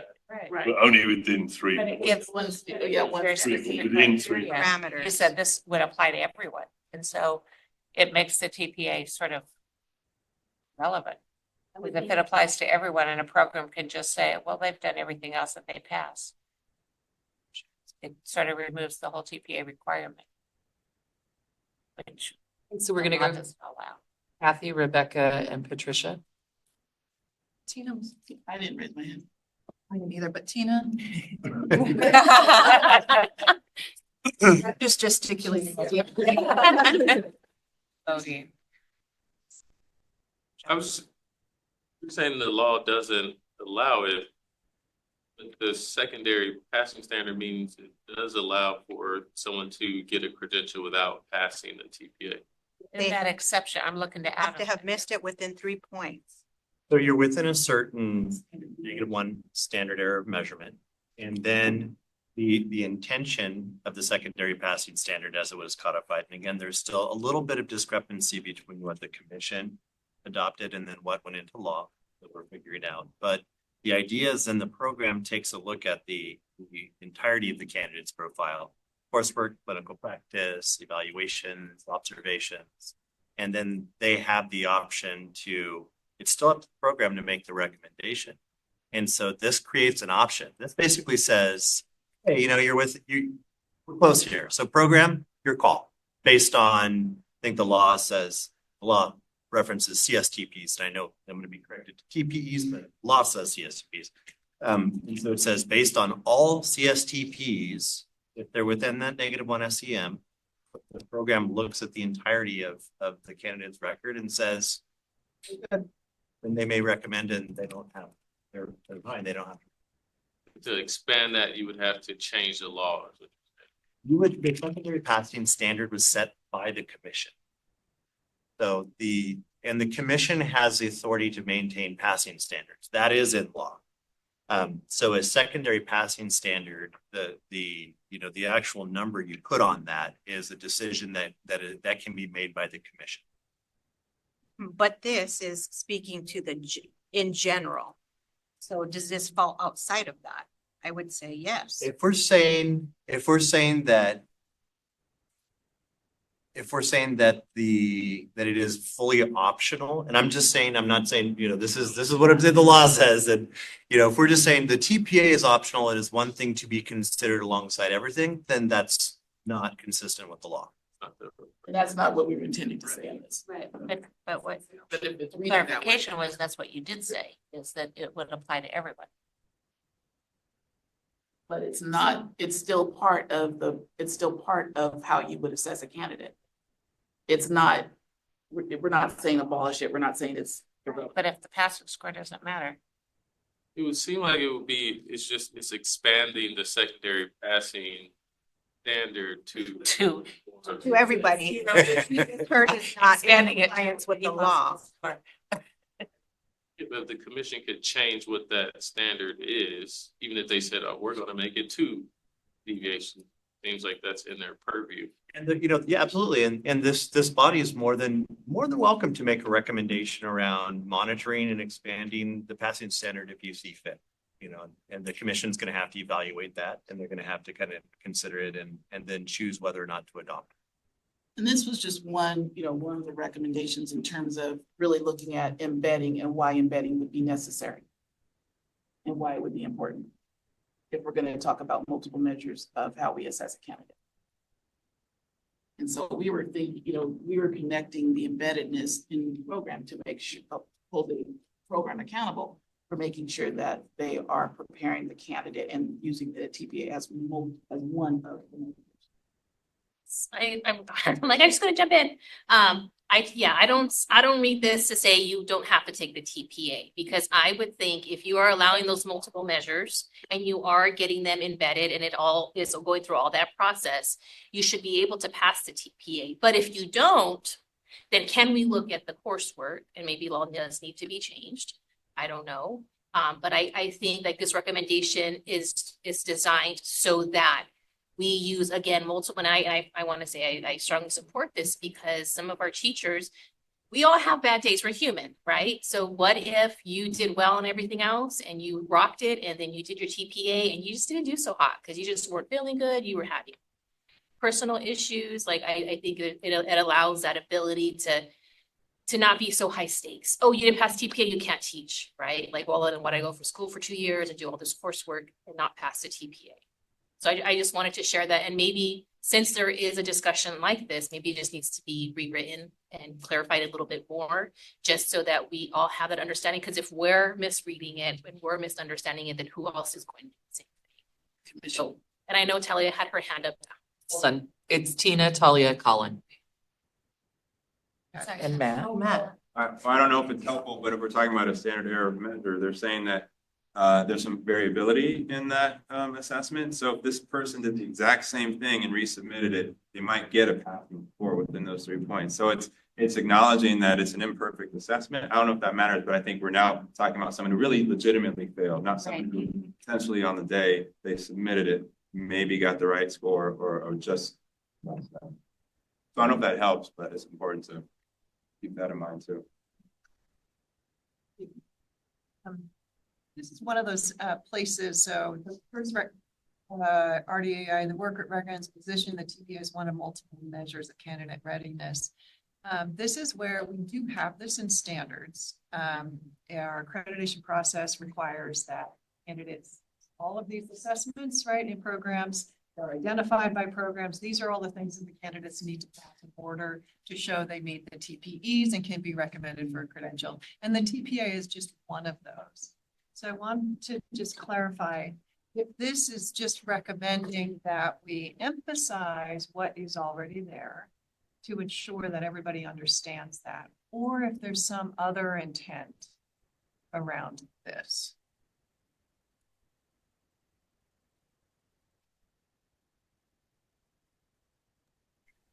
I'll say I was in this group and I raised these same questions about this one.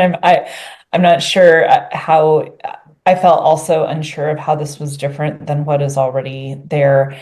And one of the points that one of my group members raised was that it's related to embedding, which is our area, and the thinking was something, and maybe somebody else can jump in, but the thinking was somewhere along the lines of, if we're embedding opportunities for candidates to have these multiple measures of readiness and embedding the TPA, then when they don't pass and or we need to use the secondary passing standard, that we're going to have a lot of other assessments available of their teaching that we can use to support their proficiency, kind of to compensate for their non-passing of the TPA. So that was the thinking behind it. I also have struggled with how this is different, but I think that piece, I don't know that piece has been brought up yet by our group. I have a question about our recommendations in general.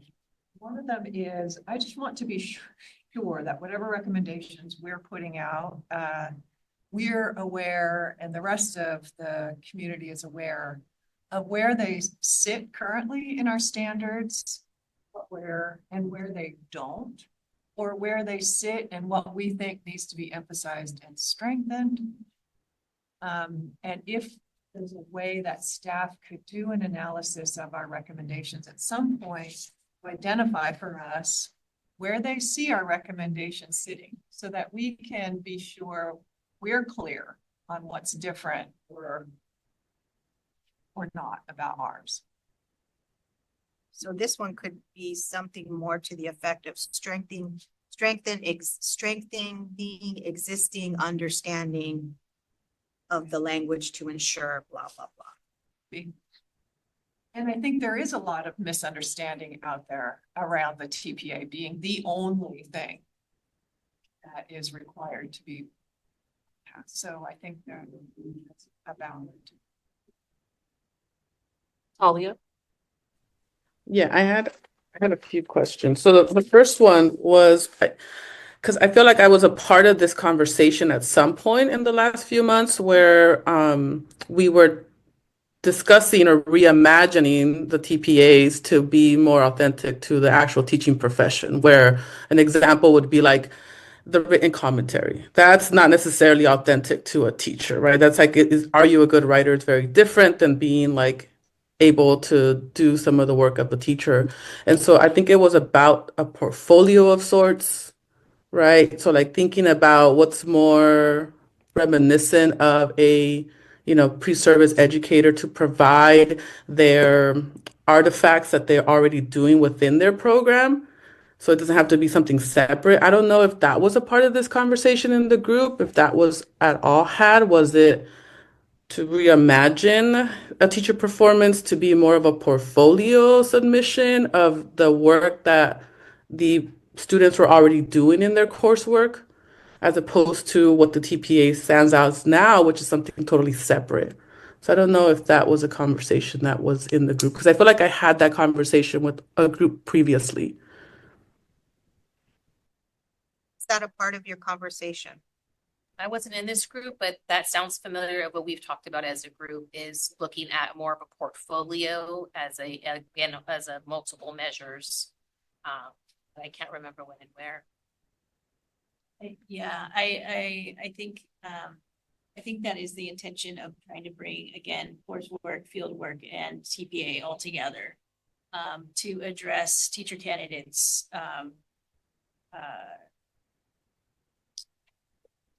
comments about redundancy or repetitive stuff, but really, and also like what is the measure?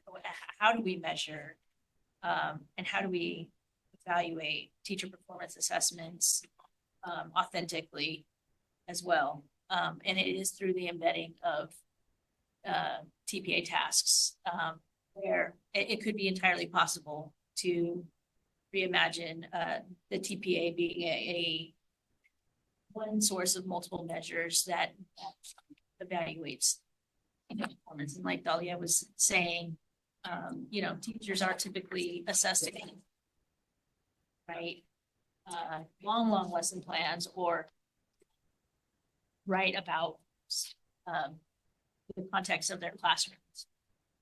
So I think, I think the essence of this is really just trying to bring all those pieces together. It probably does need a little bit to be able to bring more different, so it's not just construed. Colin?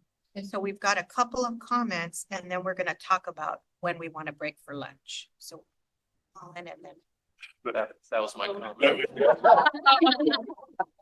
You're trying to get me to say it. You say it. I forget most of what I wanted to say because I've heard what people have been saying, and people do want to go to lunch. Just this passing standard, I think that was a massive move on behalf of the commission. If I was to read into that move, it was really because it would be not a good political move to reduce the scores that were needed. I only know about EdTPA, which has a score for most of them of 41.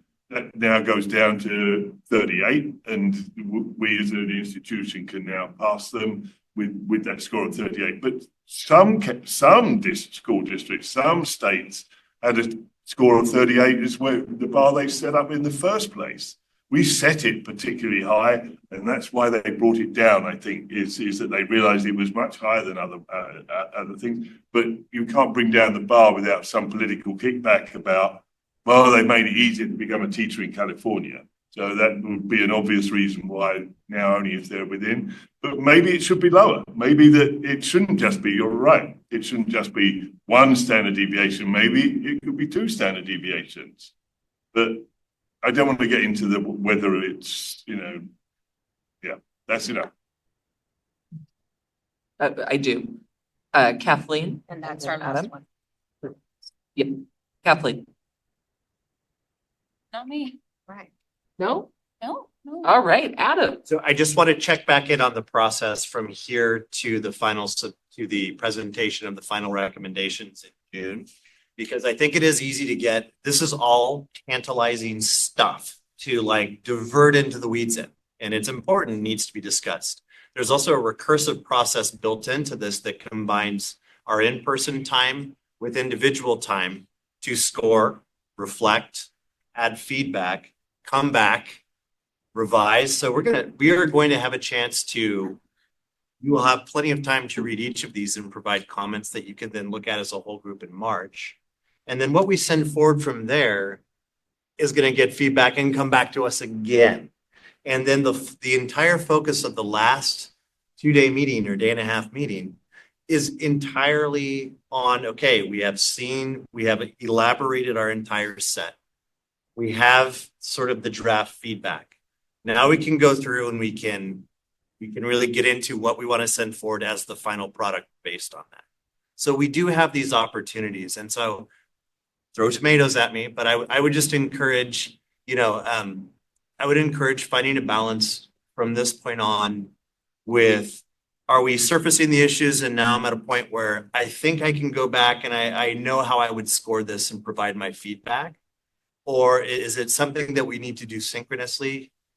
Or is it something to be done individually, pending the next bit? And I understand that the timeline is tight. That is also in statute. And so I would just encourage, I would encourage perhaps maybe giving, noting things that need to be addressed, but perhaps not doing edits in the moment, going too far down implications. And again, I recognize that I'm that guy in this place and I just got to be that case. All right, so we are going to pause on slide 20. We'll come back to that after lunch.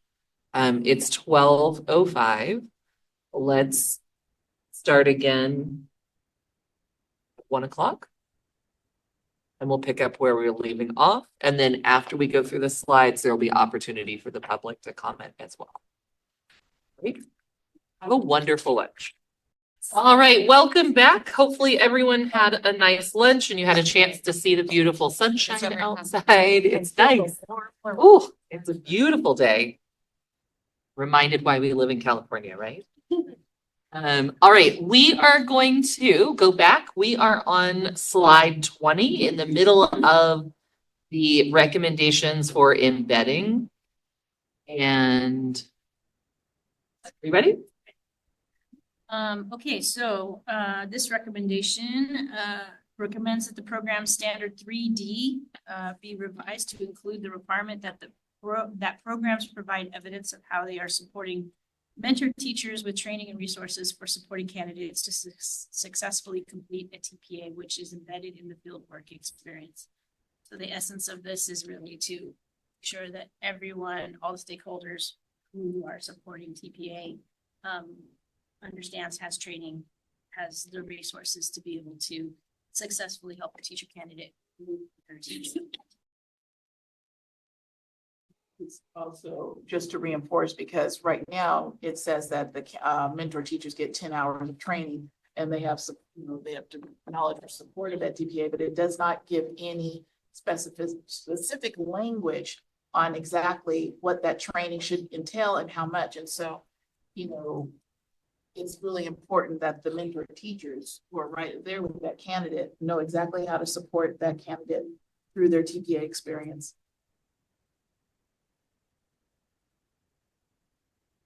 Okay, next recommendation? Okay, recommends that the model sponsors support programs to embed in TPA by providing exemplars and opportunities for cross-segmental, cross-institutional collaboration. Again, the intention of this recommendation is to make sure that that there is learning opportunities expressed with programs and being able to have that kind of cross collaboration, kind of like the larger systems to about embedding practices and whatnot. And that the sponsors are fully involved. And then the last recommendation of this subcommittee. Okay. This work group recommends that program standard 5 be revised to require programs to monitor, gather data, and analyze data related to results which come from embedding the assessment in both coursework and clinical practice, and utilize learning from the multiple constituents who participate in the work experience to improve embedding practices in coursework and field work.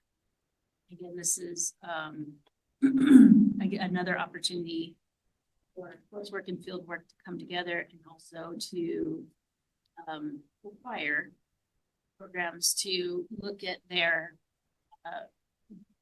look at data gathering options to kind of think about how they can iterate the process. Do you want to speak to the gray one? The grayed out. And I've forgotten about this one. I think this was because we combined things. Is that correct? This one was the TPA, IDP, and ILP, the continuum, which was in another recommendation, not in focus area 3.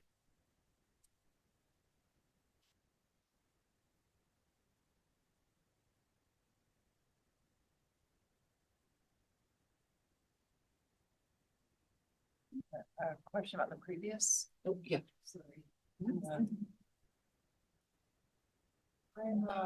I just wanted to be sure I understand what this is saying and what the intent is. Is it that the program are going to gather data that's going to inform them about how well the candidates are doing, or inform them about how well the assessments are embedded? I have to just a little clarification.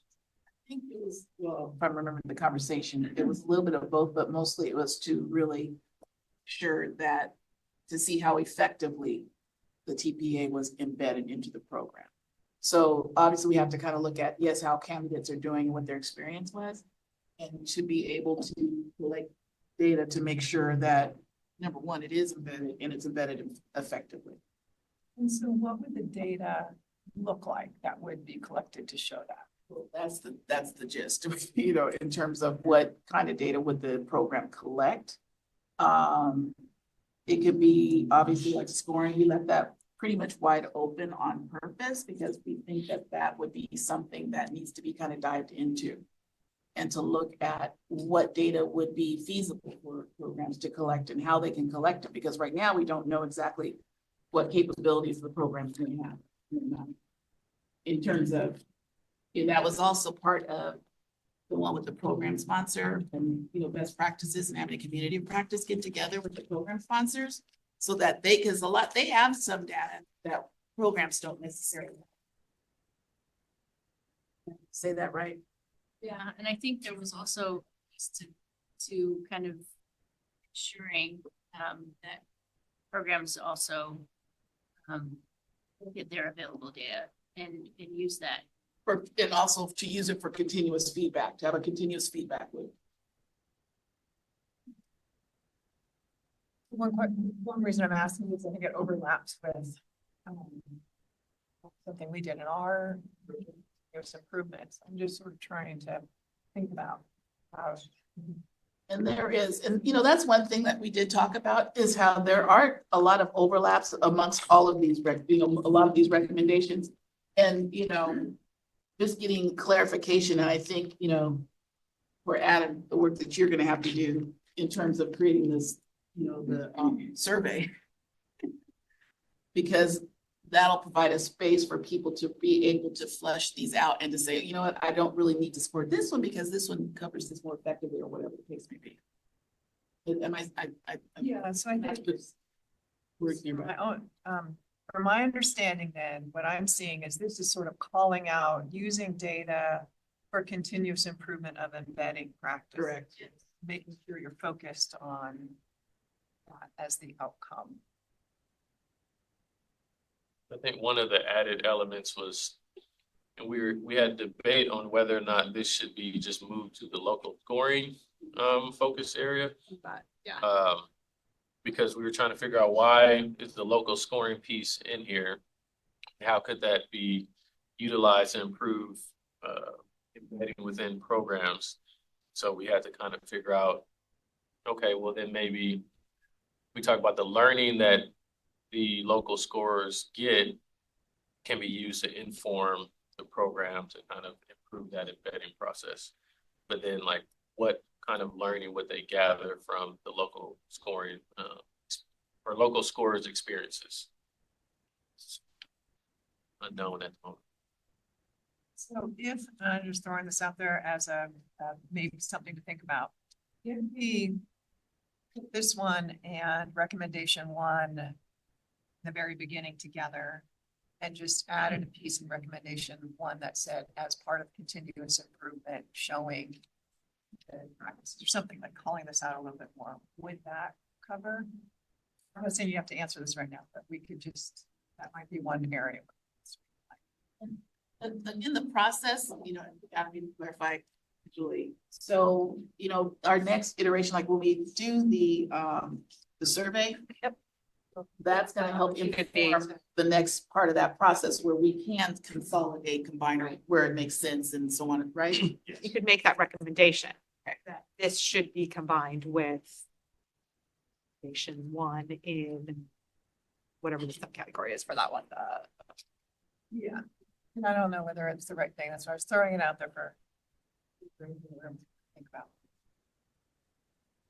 So much of them overlap. We really had a hard time. You know, I know when we were fleshing ours out in our group, we were like, but it's in sections. You know, I feel like it would be helpful if they could be consolidated first and then we can post them. No, that's just in my mind. I don't know. We're not, I mean, we're doing our best. What we want to do is we want to keep it aligned to the law. We want to keep it specific to the words that you have put on there. And there is duplication currently. The duplication has been reduced by multiple factors from the original piece, and it still has a couple of revisions to go. And I would be curious as to the thoughts of, you know, everybody in terms of what they think should be consolidated. Because I know the way, you know, I'm looking at some, I might think these two need to be consolidated, but, you know, maybe it would be helpful for me to know the thoughts behind other people's opinions in terms of what they think should be consolidated and why. And I, you know, I don't know if there's a spot for that on the survey. I know we do have that comment thing. So, I mean, you know, the survey is going to have for each recommendation, there will be your degree of support based on the 5-point Likert, and then you'll have an opportunity to comment. And so in there, you can see the whole thing in one scroll. You want to chop it up into sections. So you can say, well, I'm going to scroll back up here. Maybe you should combine this with that, you know, so you'll have a chance. And I encourage you to take your time with it too. It's like maybe block out a section on your calendar. So it's, you know, it's not us, you know, on email being like, come on, get it done. But to do that work. That would be helpful because then it would make the next part of the step a little bit easier because there might be some things that everybody thinks should be combined. You know what I mean? It may not be. And I'm actually thinking, and Adam and I'll have some follow-up conversations about this, about there might be another survey that is looking maybe at all the recommendations we have so far to recommend some consolidations or I don't know. You'll see some staff analysis Yeah. and recommendations coming in based on, so what Juliet and I and the chair is part of what we're thinking is, well, there's some feasibility. You know, there's some things that we want to provide feedback on. Now I'm talking to staff that are geared to helping you get recommendations passed. So here's one thing you might want to consider. A work group costs a ton of money, right? Like, so in terms of that kind of thing. There, now I'm getting a little bit better handle on remembering what we did in center 1 and 2 and et cetera. Before it was like, oof, it's just overwhelming. And now we have refined things a little bit.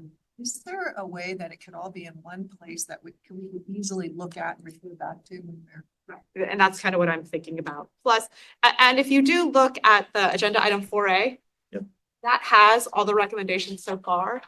But now with our work today, we have to kind of go back and revise that. And so that's what I'm playing with in my head. What can I prepare for all of you to take this process? So if you have thoughts, send them my way.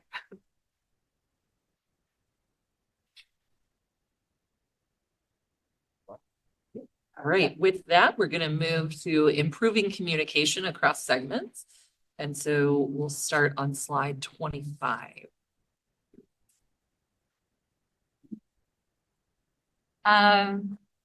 So we had some conversation about whether or not recommendation 1 is duplicative, which is why there's a note there. If you want to put it so just so people can see, we determined that it is not duplicative because it's creating a common standard of expectations, right? And not inferring that all institutions do this work. We also tried to use semicolons at the top to explain that administrators with intern credential candidates should be aware of the standards and the work of the TPA, since it is different than the CSTPs that they may be evaluating on. So we have that weird circumstance where you're evaluated on the CSTPs, but you are learning with the TPA standards. And so it's a cluster. And so we added that language to the top to make that more transparent, that the stakeholders that should be engaged with meaningful professional learning should happen. And the conversation, we acknowledge that at great schools, this is happening. This is happening. And we just want to make sure that everyone has access. What I'm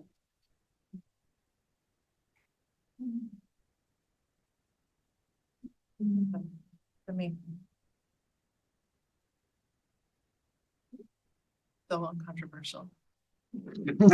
Like, tell people stuff, please.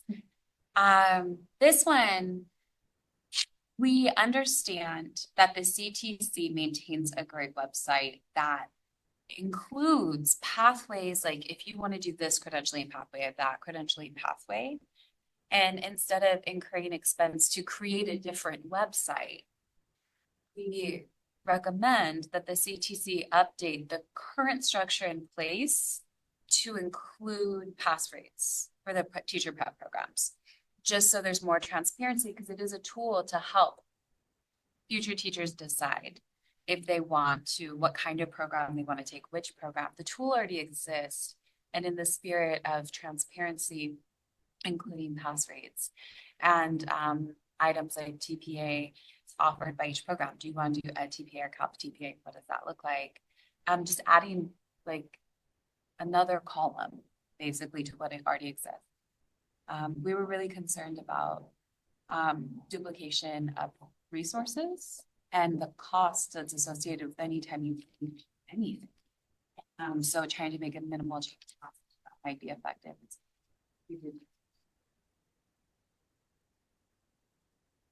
We also added that the program technically.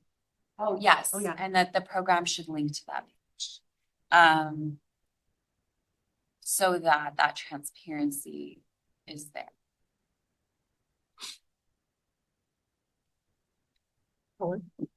I mean, I'm not against it, but I do worry about anything that is about passing rates without other information about an institution or the people that have been taking the assessment in that particular institution and their demographics. Is it whether it's whether the scoring rate is a factor of the candidates, and we know that certain types of candidates do worse on it than others. So would it help, Colin, if they had to include their pass rate as well as the state average? The candidates would have something to gauge it against. yeah, I mean, anything like that would help as well, or it also has to have a demographic data with it, all sorts of things. But it's just a bold number, one number that this is our pass rate without anything else seems worrying. There was in here a sentence about saying that the program could add as much explanation about the pass rate as they wanted to. But we didn't feel like we needed to say that because programs could put whatever they want on their web pages. We didn't need to allow it. This would be on the CTC. Yeah, but this part was that the programs should, the CTC could put all that stuff on their page, but what we're adding was that the programs also had to link. And that they could put on their own web pages as much demographic or candidate or explanatory information as they wanted to about their pass rate. That did come up. Oh, I'm so sorry. Did you raise your hand? Well, I just had a thought, and it's not a complete one, but I'm curious, maybe as food for thought or what other people are thinking about reporting pass rates sort of as an accountability measure interacts with local scoring that we're also recommending, how that might incentivize programs to do certain things when you have your own people doing the scoring. I don't know. I don't have a complete thought there, but Putting that on the table.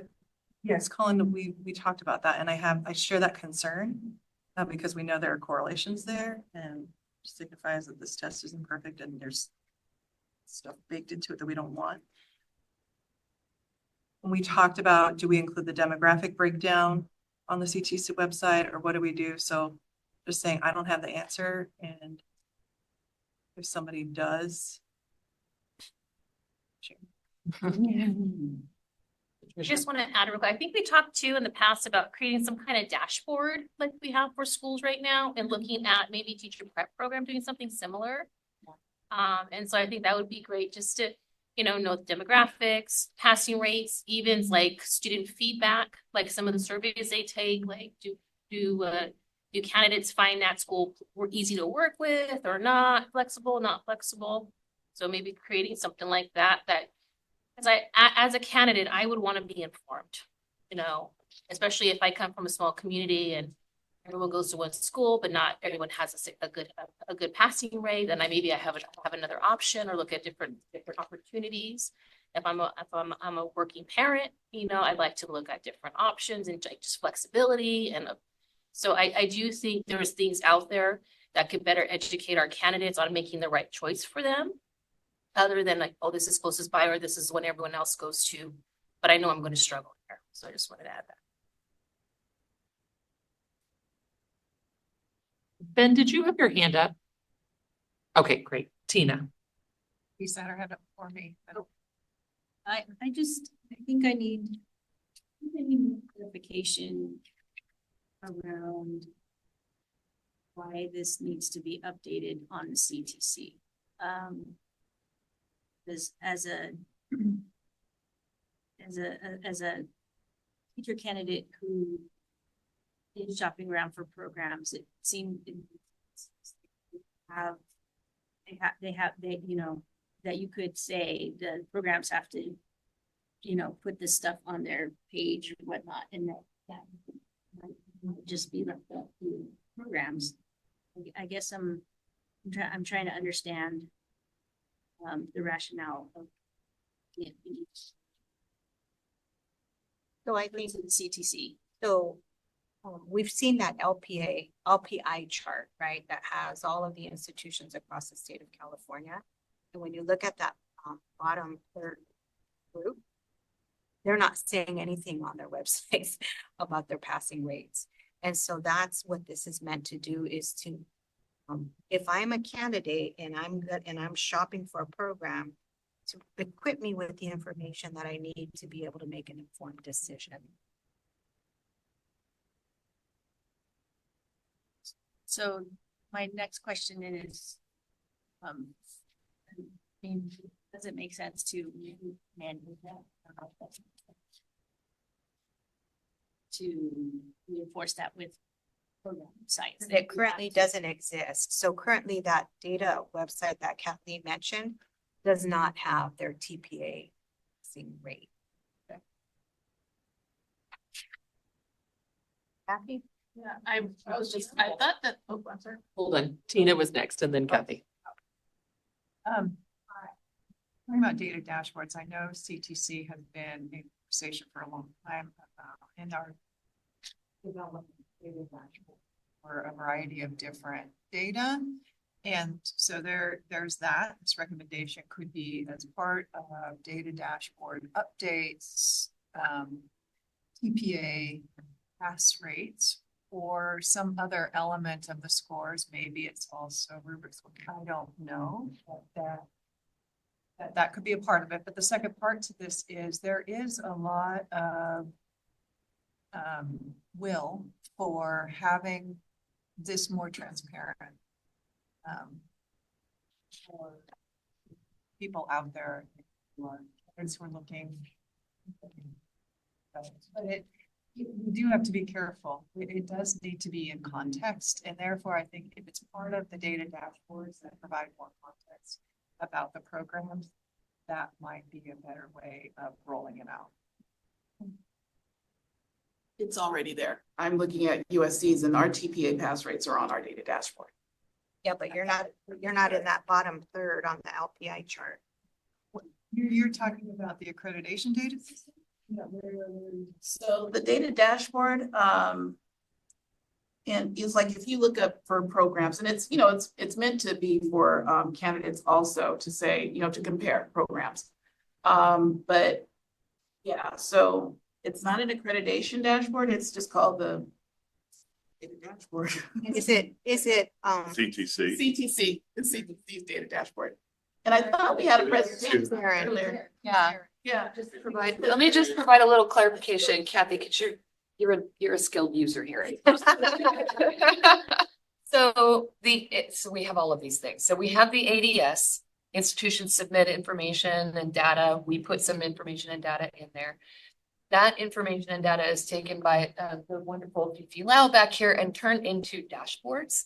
There is a set of data dashboards that are not fully public, that commission staff, accreditation teams, and institutions have access to all the time, and it contains all the information.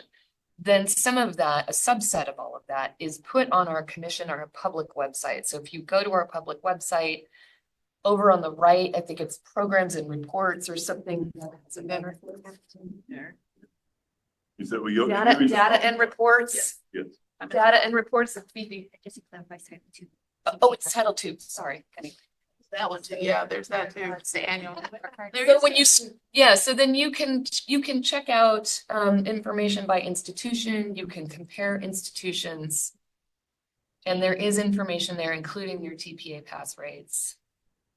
And there, okay, all right, great. So they're already there. That's all. Can you walk us through how to get there? It'd be helpful if we sent the link out after. Yeah, can you send that? The link.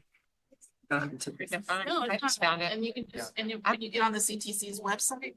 I'm looking at USC. Just say institution. We need to.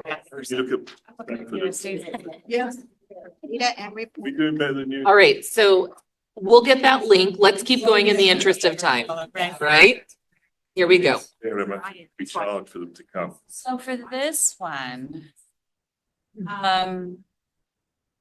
there were some clarification and discussion as to how this would be done and completed. So they complete the TPA, and if you did not know, because there was a point of clarification, in a perfect world, before they exit their credentialing program, they set an IDP goal, which is a reflection on the work that they've done. In a perfect world, they would take that and apply that as to their ILP and induction. Sometimes that happens, sometimes that does not. Where I was. So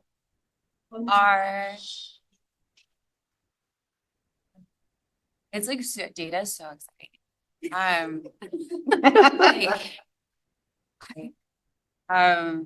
So in a perfect world, they would take their goals and they would carry them over to induction. And it's not really happening all the time. We would like it to be a not may do, but should do. So we'd like to encourage folks to do that. So that TPA is formative. The hows and wherefores are tricky because documents don't necessarily follow from universities to places of employment. And so I think we're open to conversation and suggestions about that. There's also the conversation, and we've had conversations about crosswalks or continuums because they aren't the same standards. And so some conversations about that as well, but this was pretty highly supported as a recommendation. And I would just say the difference about this from where we currently are, where IDP should come with me to building my ILP, is saying the TPA is used to inform the IDP. So that way we're saying this data is useful. The fact that you did this gives us a peek into your practice. And maybe it was an inaccurate reflection. So that's where you get to build an IDP with your staff person, your university supervisor. And then that document comes. So as an ILP, like as an induction person, I'm not asking our candidates for their TPA scores, but I know that their IDP has been influenced by their performance on TPA. So that's the little clarification behind, well, we already have this. This is saying, if you can't get your IDP until you've passed TPA, and it informs the IDP.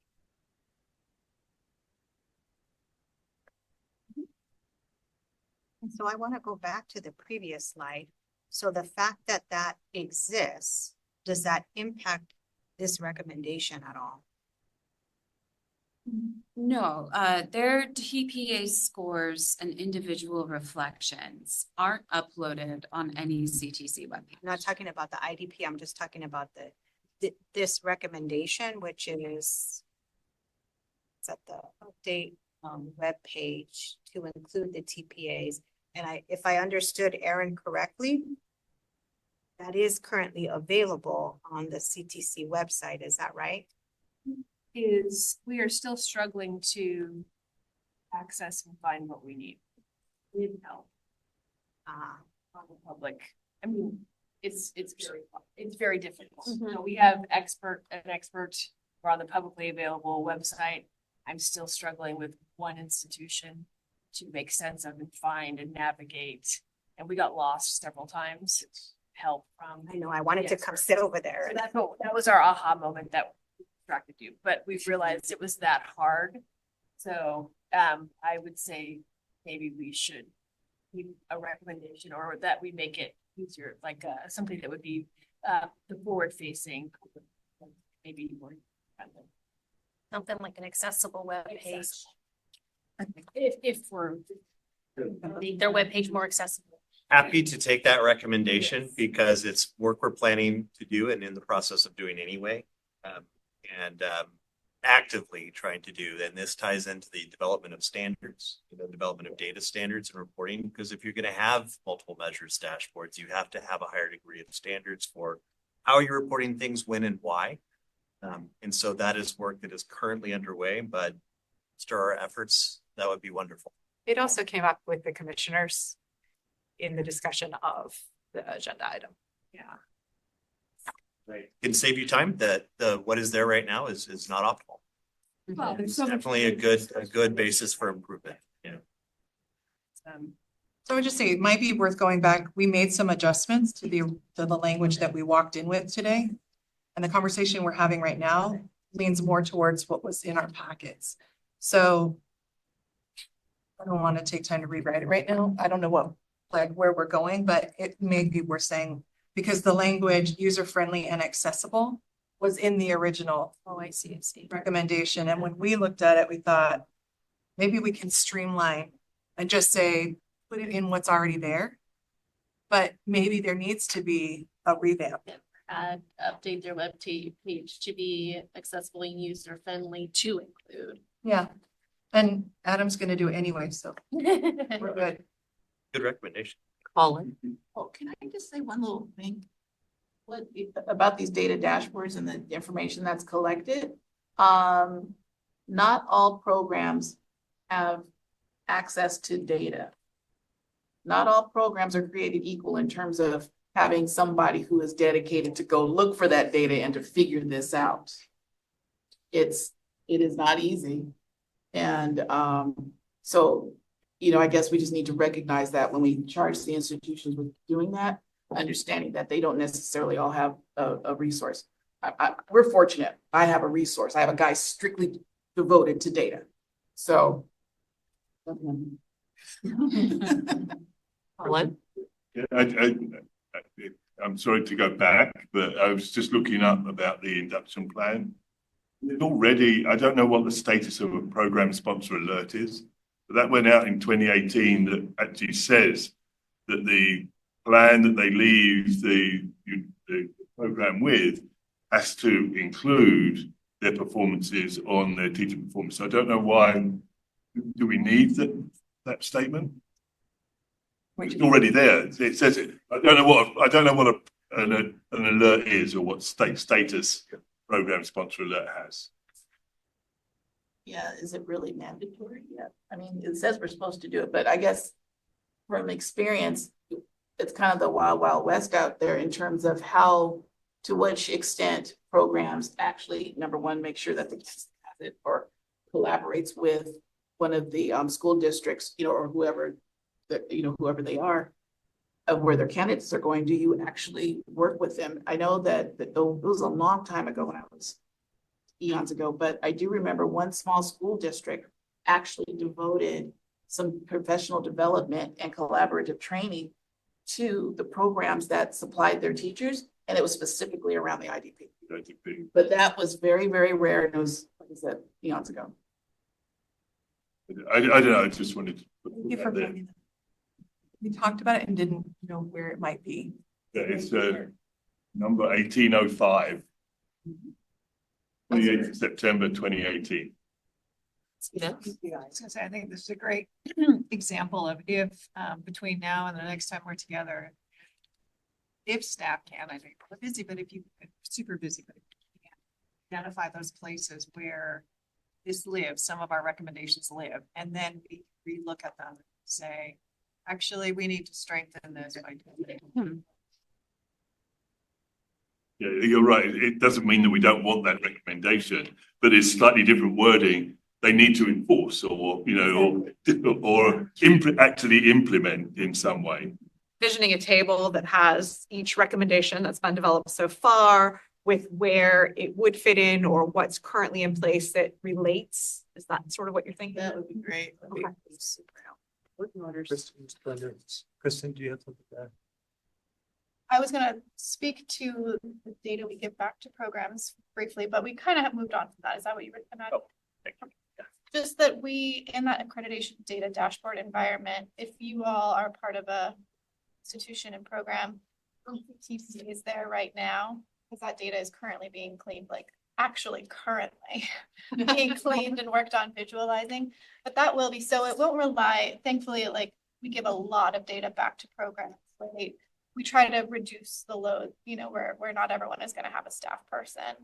As for what's public right now, that is all coming from Title II.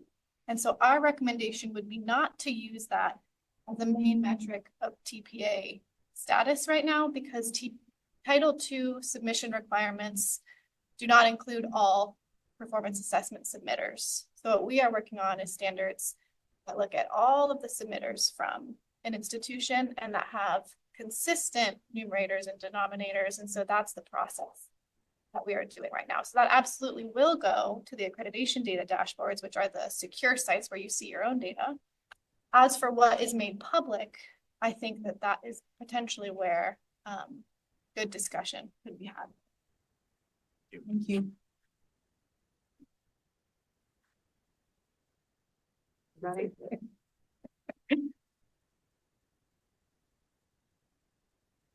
And no more discussion on recommendation 4, correct? Well, we were on 3. We did 3. We went back to That's that. right. And And now then we we're went back to 2. So now we're going to go forward to 4.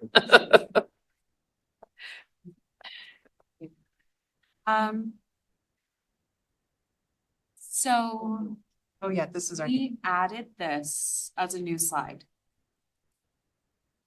That reduction standards be revised. It's standard 3. And so we can. Okay, well, there you go.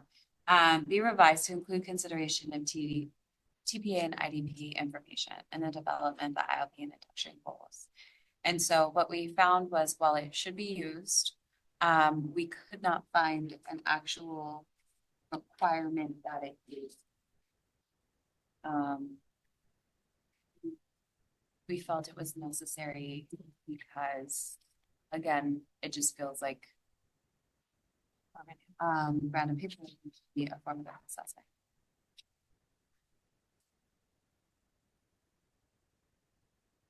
Any questions?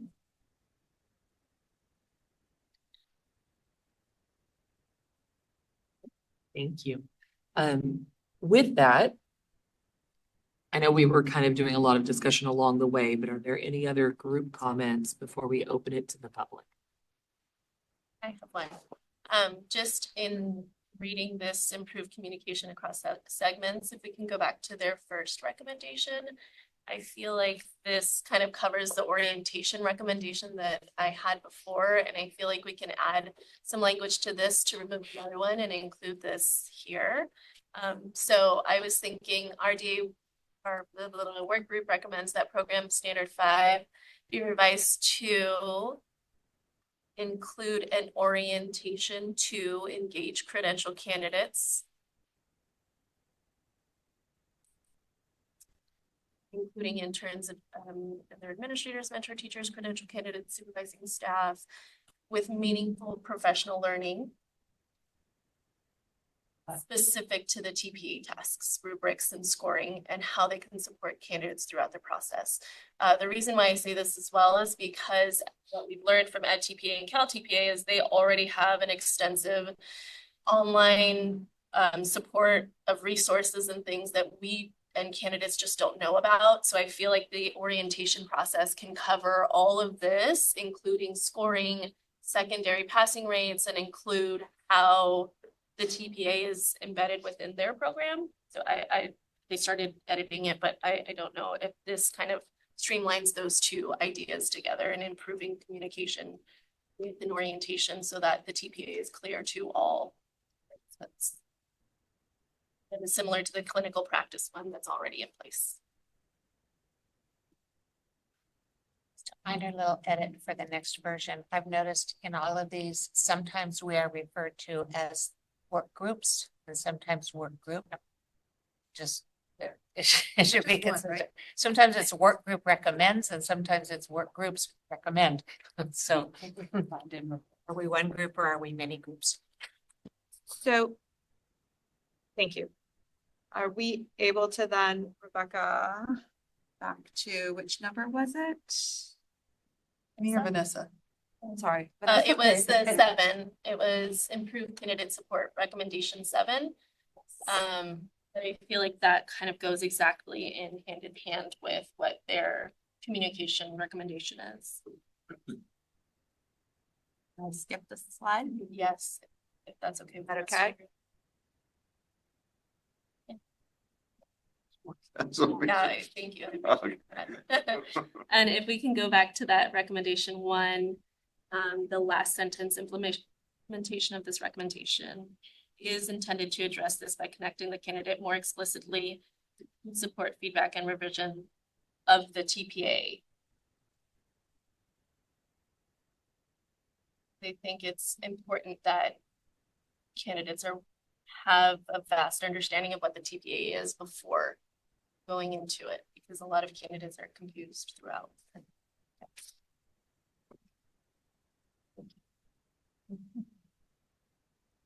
Any other comments?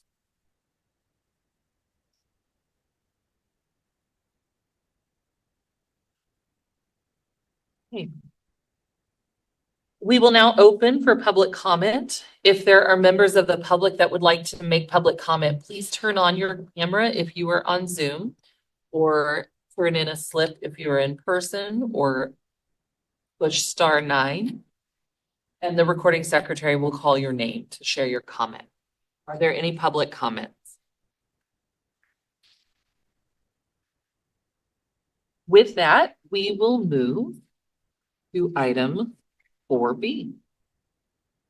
Oh, wait, 3B. Just skip to the end. Just skip over local scoring. It's not important. All right. Does staff have direction for us for local scoring topic? Well, so after consultation with the chairs, we, how did that slide get in? There we are. That's where we're supposed to be. For focus area 4, we thought that as an entire group, we would review the brainstorm slides, consolidation and revision. Just we thought there was a lot to talk about within local scoring, and it would probably be beneficial to do that as a whole group. So the hope to get through as many of these as we can. You do have a few resources. You have these all in the handout that was on your binders this morning. You have everything that was suggested in the brainstorm survey, along with what was pulled from focus areas 1 and 2 that related to local scoring. And then there is a slide for each recommendation. I will say that just in doing some quick looks during lunch and as I was pulling things together, there's definitely some overlap among some of these. So, everybody find the handout? Slide? Or the slide? Or they were on the back. They are, I don't have a slide link for you. Oh, okay. Their slides are in this slideshow. Okay. And yeah, as I said, there's 2 sets of recommendations integrated. Those pulled from their focus areas 1 and 2, and those recommendations suggested by work group members through the survey.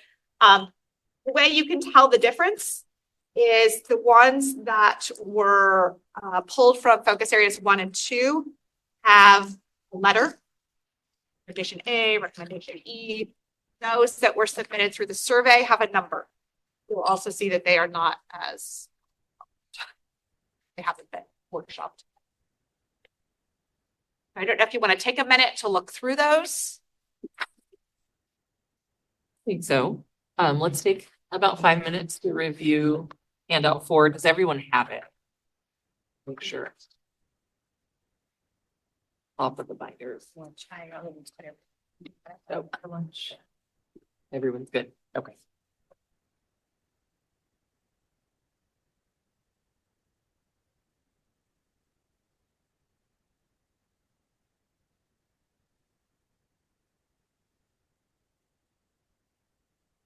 All right, are we ready? We have a few people still reading, most people ready. Excuse me. We have an opportunity here. Yeah. Who might benefit from engaging in conversation over where the key things that are represented. and maybe engaging in conversation over how we might best condense some of those. Hi, Ben, go ahead. Hey, so when I was going through, I saw 4 buckets. I'm not saying that this is everything, but these are the things I saw connections with. Local scoring. I mean, that one seems obvious.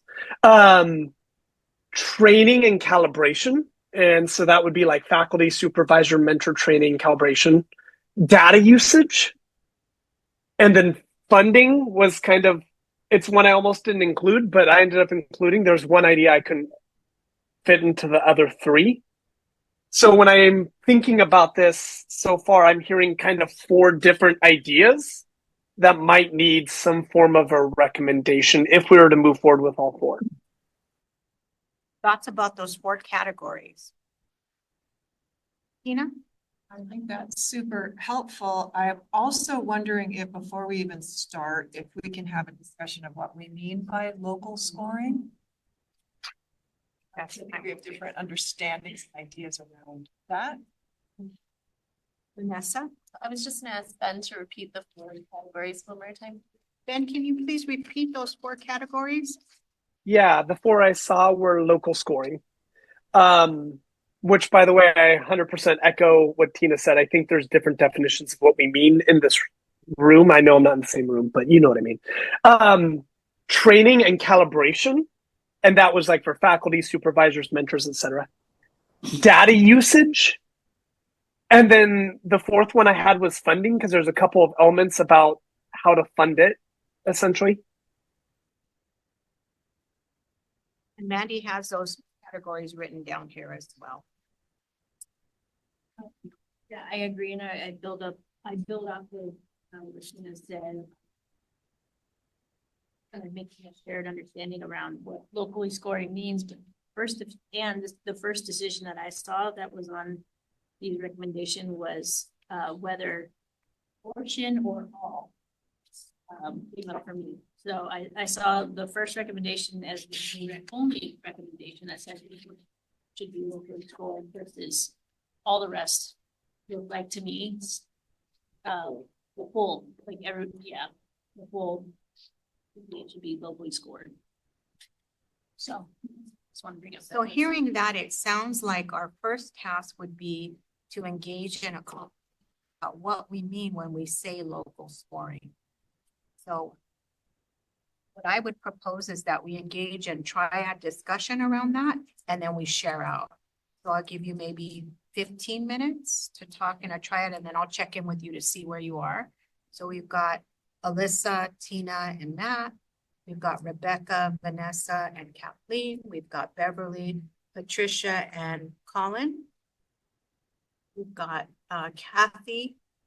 I forgot your name. I'm so sorry. Jason, and Shayna, and then we've got these 2.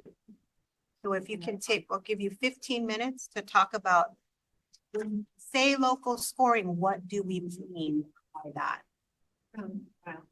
Before we move to that discussion, does staff have any direction in terms of what locally scoring means in the statute? Because I know there's already a provision for that. So what does that mean according to the current practices? Staff will find you the exact piece of that. I mean, we all have the 44320.4.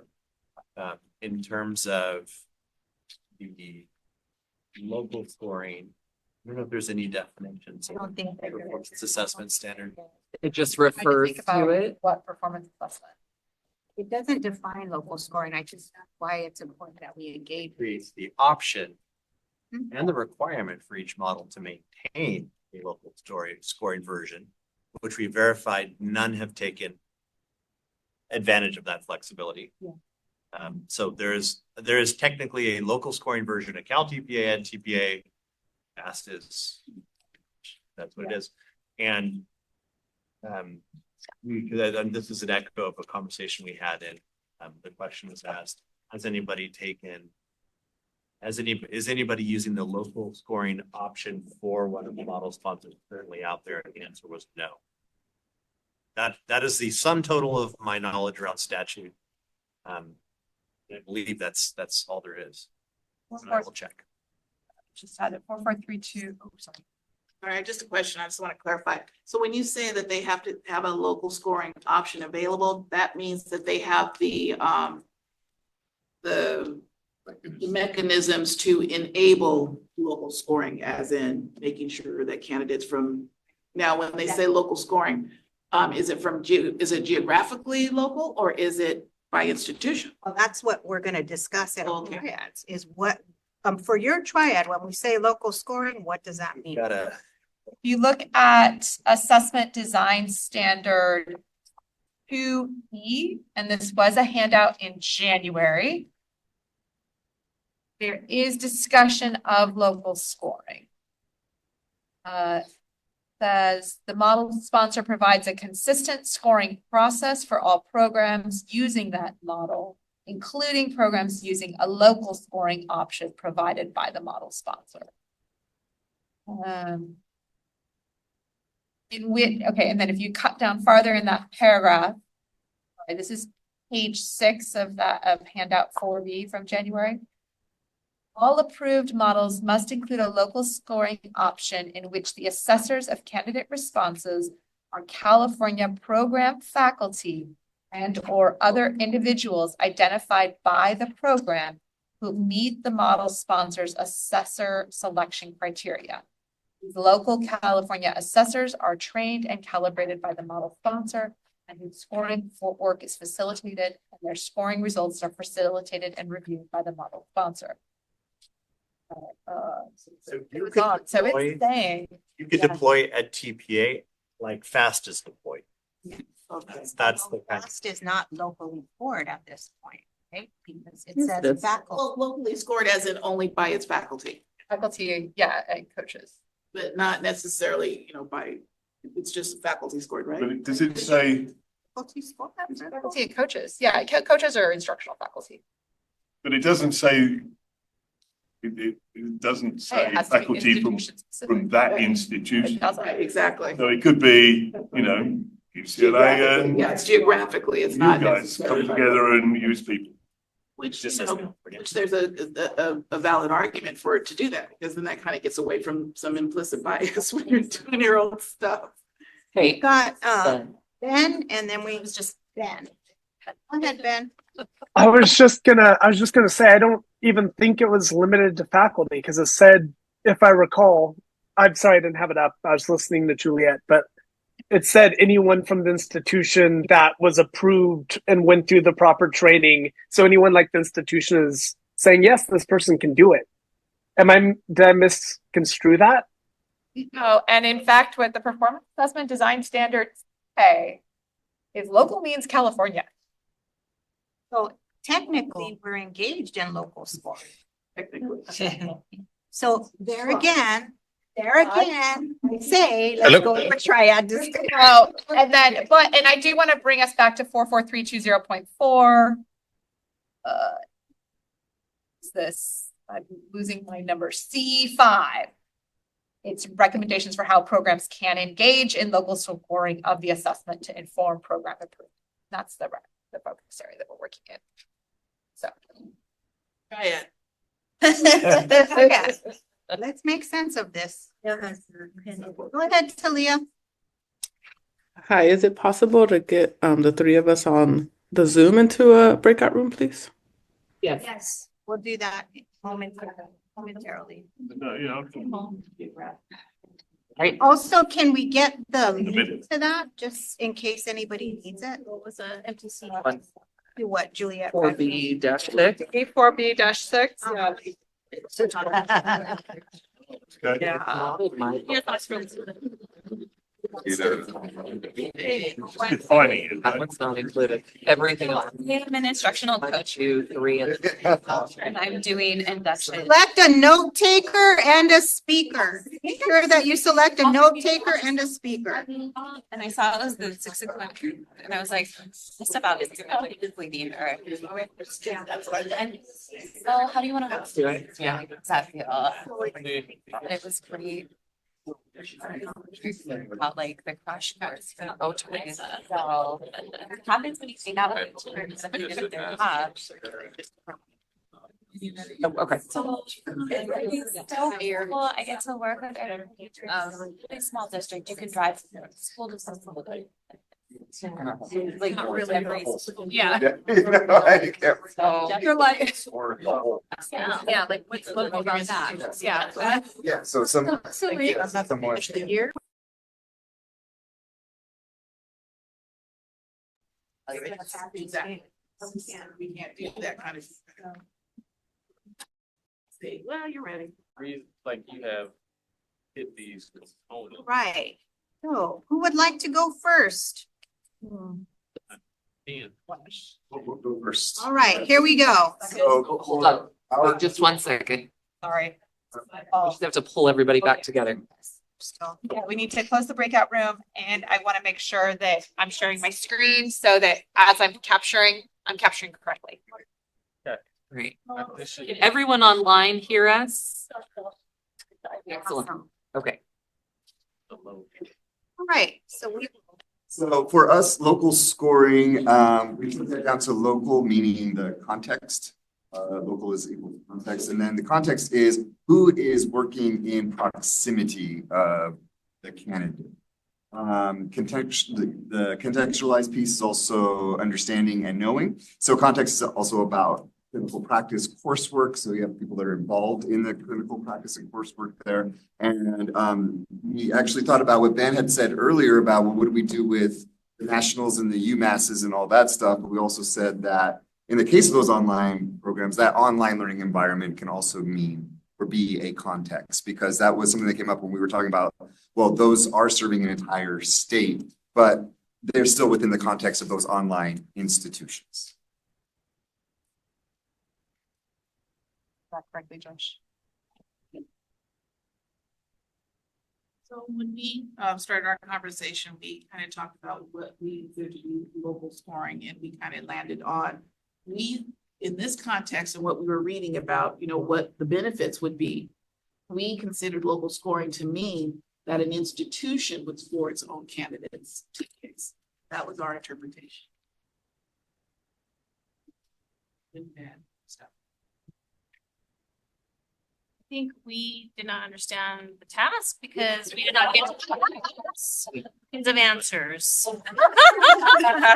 To me.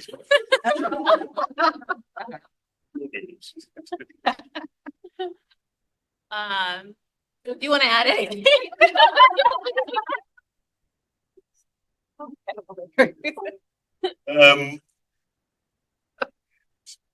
California. Yeah, California was the actual locality that that's what local scoring means according to the information that we've just been given. That doesn't help in any way whatsoever. I don't think we would ever call that local scoring. But I think we're in line with this group. Local scoring is the institution, but then we spent time saying, who on earth is going to do it for $35 a pop or whatever it is? And so that's that's what we talked about.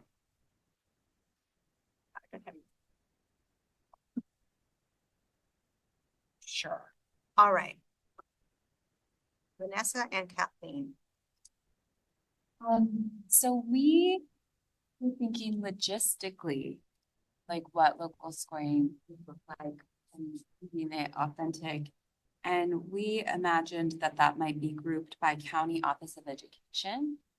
Whatever your local County Office of Education is, that might be your focus for local scoring. And if you're online, it would be whatever when you're student teaching for that county or doing your internship. And previous recommendations yesterday, especially, were based on this idea of if we remove things that can be done by AI, there will be a need for some sort of a panel or a verbal reflection or something like that. And that could even be then facilitated and kind of coordinated by educational groups like county offices of education to have a more authentic assessment where you engage in conversations about your practice. Those county ed are all within the context and wouldn't understand the context of the different school sites. Understand what that might. Love that. That's innovative. So I just add to that, because I keep thinking about disability. So like I'm a specialized teacher in visual impairment and blindness, and our credential program's a hybrid program out of San Francisco State. So with this local scoring, I just would imagine other vision specialists like myself scoring that test, but I'm in Fresno, someone's in Northern California, someone's probably in another state themselves, because it's a teacher prep program. I think it goes back to that notion that was shared by Josh's, right? So if you're working with the visually impaired, and that's happening across the state, you would have an opportunity to come together. Yeah. To engage in dialogue. Panel. So that's what I was kind of thinking here, that panel. It isn't happening at the moment. So I just wanted to bring that in, whether it's a credential type. I know CTE is really popular right now. So when you're looking at those specialized credentials for CTE, like, do they have enough candidates in the region in a COE to really say, hey, we have enough people here to grade our own? So I also think about those rarities that are outside the scope that we also need to kind of consider when we look at these decisions. But that could also, like, if it's the county of ed office, then the county of ed office could then go out to school institutions and say, hey, come over here to the county of ed and help us support in this local story. Which currently there's geographic needs, county offices. So for example, equity work, which is gonna die quickly, is that San Diego County's the geographic lead. Family engagement at San Bernardino County. So we could do something similar to that if we wanted to gather that community. We could establish a geographic lead. Here's what I should bring that up. Love it. Anything to add to that? That's pretty much it. Yeah. Next group. I'll just add to this. We're talking about the domains and where. I think these are great ideas for where it means. And then Matt brought up a good question at the beginning of our discussion, was what's the purpose of local scoring, to help us understand that. And I think we determined for program improvement purposes, for better support of candidates when you're seeing work, and then just formative feedback for programs and candidates. And if you think about it that way, then when you're thinking about who's involved, ideally it's people who are involved with the candidates wherever they are, and or it could be people nearby in the schools in which the programs have and districts programs have the MOUs with. So we are all sort of understanding the context. But then I think the real key here is that there's a collaborative component, that you're not just sitting in front of your computer screen wherever you are, scoring candidates, get your paycheck and move on, that you're actually engaging in conversation because the purpose of local scoring is program improvement and feedback for candidates and programs, et cetera. So even if you're not one of the faculty members of the program, you're providing your perspective as a teacher in the school office, you're helping. So that was one thing we talked about. The second thing we talked about was distinguishing between local scoring and analysis of candidate work using rubrics. They're two really different processes in terms of the rigorousness of the process. So for us, local scoring means there's going to be a very significant calibration and training process required that might not be required if you're engaging your teachers and others. There is going to need to be reliability assurances, however that is carried out. Maybe it is a central auditing process whereby however many candidates the program is scoring, maybe a county ed office is taking care of this, and they're the central place that you send a percentage of what the candidates you scored to be centrally scored and audited with that group. Or maybe you're sharing across institutions, but there's a mechanism for which your scoring is ensured to be reliable. I want to capture those words that you said. you talked about analysis and the role of analysis versus scoring. And you also talked about the scoring process, calibrated.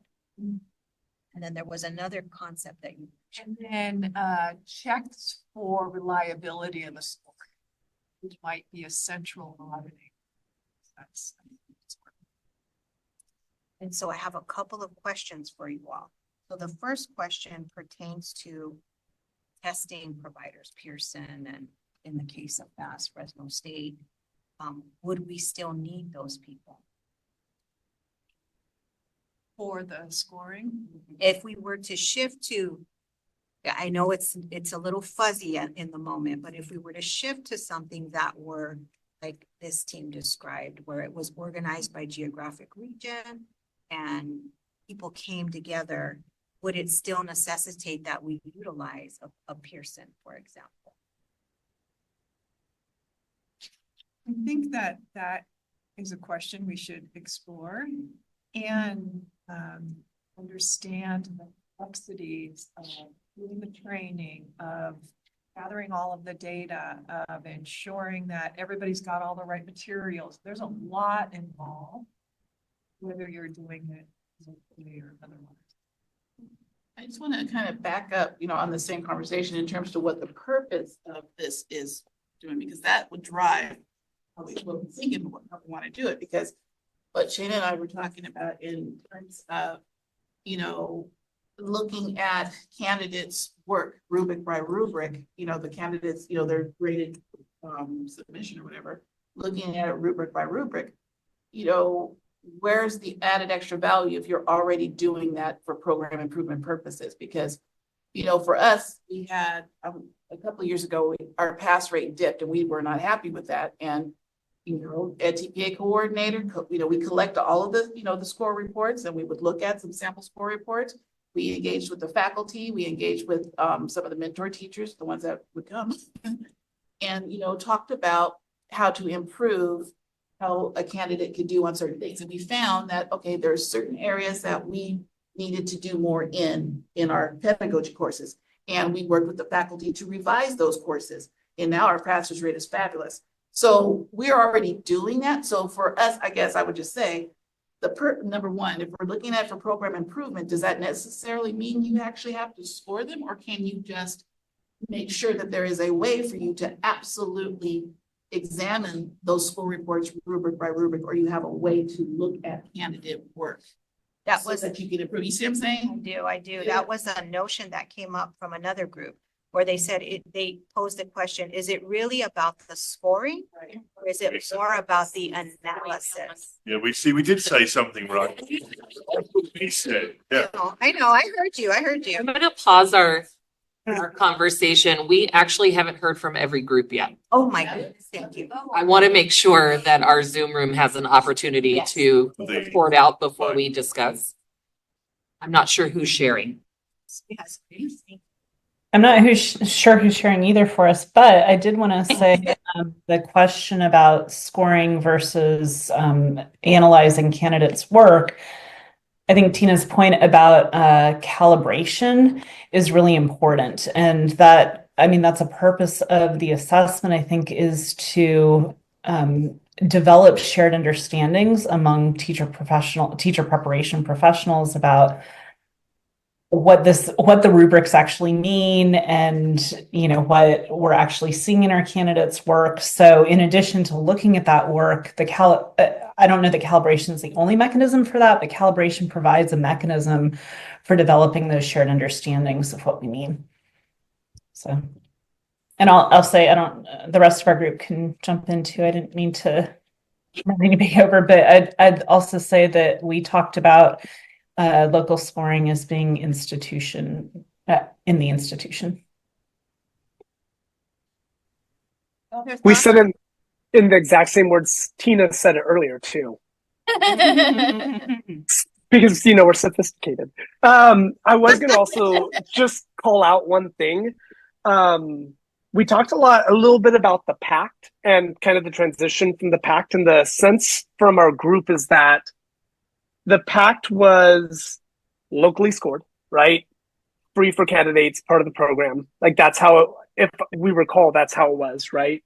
But the reason why the pact went away, or at least one of the contributing factors, was so we could go to an external scoring pathway.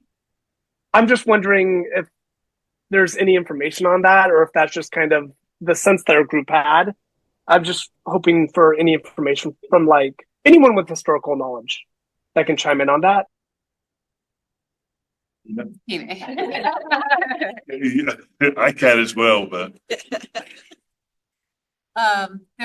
There was a will and a need to ensure that there was more reliability of scores across institutions at some point in time. And therefore, the idea around centralized scoring came in. And then unbeknownst to all of us, I think, however, was that one centralized scoring came in. I don't know that we expected local scoring to completely drop off the planet like it did. That makes a lot of sense. Thank you. It was just something that came up where we were like, how did we go from this side of the pendulum to this side of the pendulum, if that makes sense?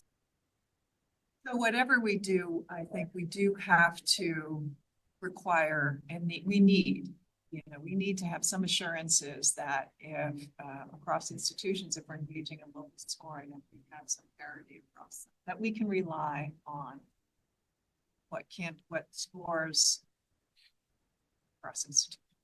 I think we did, the pact, we did,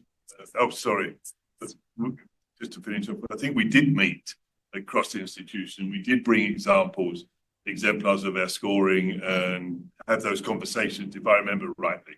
We did, and we did one process of central auditing where each of our institutions sent a percentage to someplace, and then some of us all went there and just scored together. So we had 2 or 3 scores looking at this places against it. And that's what I mean by central.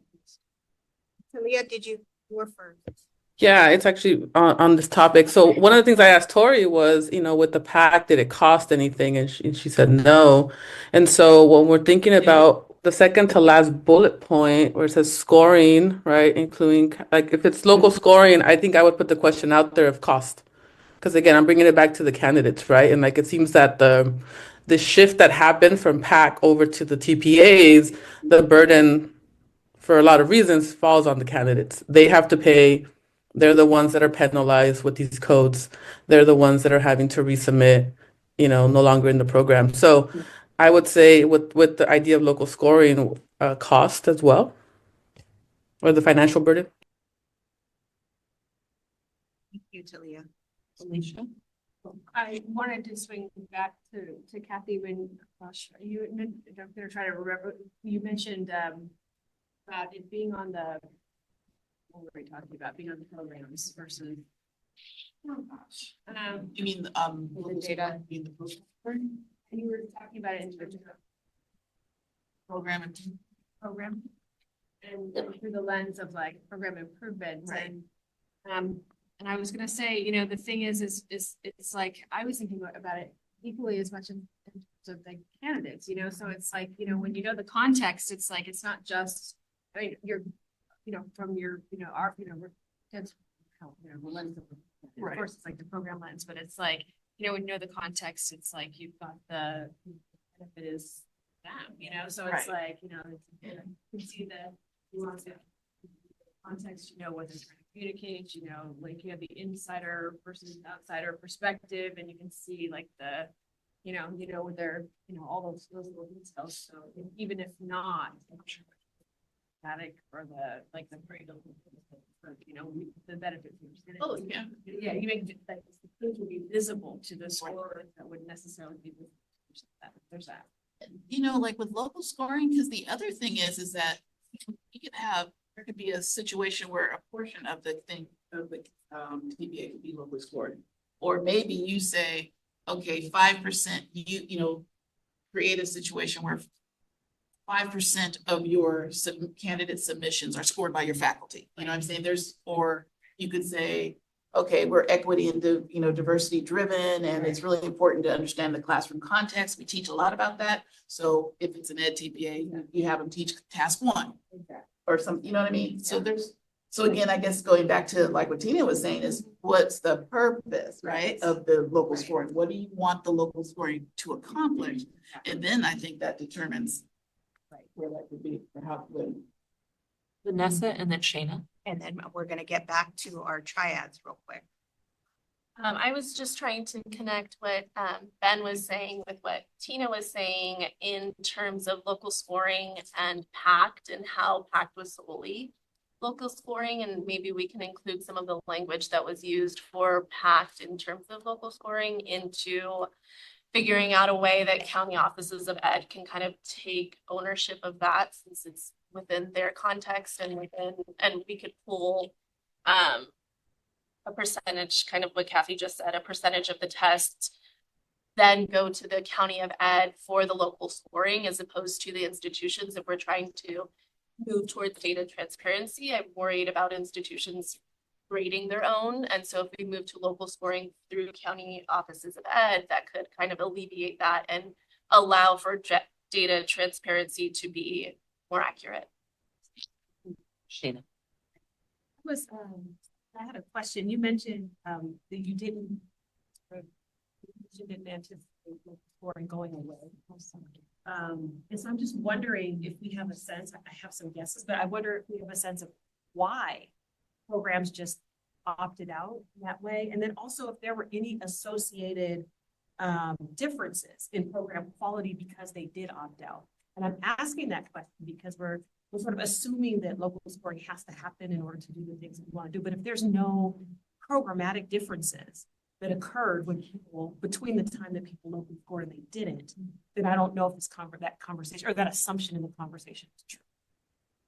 Really good questions. I think the first part of your question is why did programs stop? I believe a lot of that had to do with fatigue. And others in the room can speak to that as well. I also think that it had to do with especially with PACT and PACT institutions that were doing PACT had spent a good decade really engaged in and scoring all of their candidates' work. I think that's the other part to this. When it did become a burden on programs when they had to score all of their candidates' work every year or every quarter, depending on how many would graduate, that became too much of a burden. So it's something for us to think about, really to think about. But the second thing I would say that I think was contributing to this is after some programs were looking at their candidate data year after year after year, scoring all of the work, doing collaborative analysis of the team data work. There was some sense of been there, done that. And I would just speak for my own program. There was a wish to start looking at other data in that same way. We had developed really great processes such as Kathy described in terms of getting back together to engage in local scoring and do program, et cetera. Now we wanted to bring in some other data, but we were still burdened with needing to score all of the candidates every year. So that's something to consider. And now in terms of are you better before or after? It's a great question. I bet there is some research out there, but I don't know. We're gonna move on. I'm so sorry. Go ahead. You're the last one. Go ahead. Something to say. It was a question for yours too. You said you were worried about institutions scoring their candidates. So I wanted to know if it was connected to what Tina's saying or if there were additional things that you're concerned about. I was just worried about institutions passing candidates that weren't actually to make their programs look better because they have higher passing rates if we're trying to make the data transparent for everyone. I was just worried about institutions and programs scoring all of their own and then saying, yeah, they're great. We're great. Everybody come here. That was my only hesitation for that. Lori, you're the last one, my dear. Sorry, I just wanted to add one other reason that I think that possibly local scoring went away with the advent of TPA, and that is I don't think some institutions felt as connected to the assessment as we did with PACT. So there was a big there's a lot of engagement in the teacher preparation community for the development of PACT, and I'm not sure that that was the same for at least Ed TPA.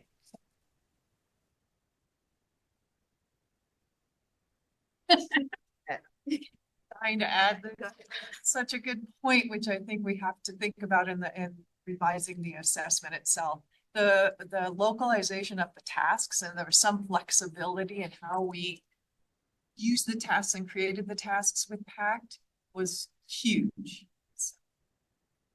Some flexibility in some part of the TPA tasks for program adaptation seems. I feel super excited about the energy in the room right now. I feel like there's some creative juices flowing.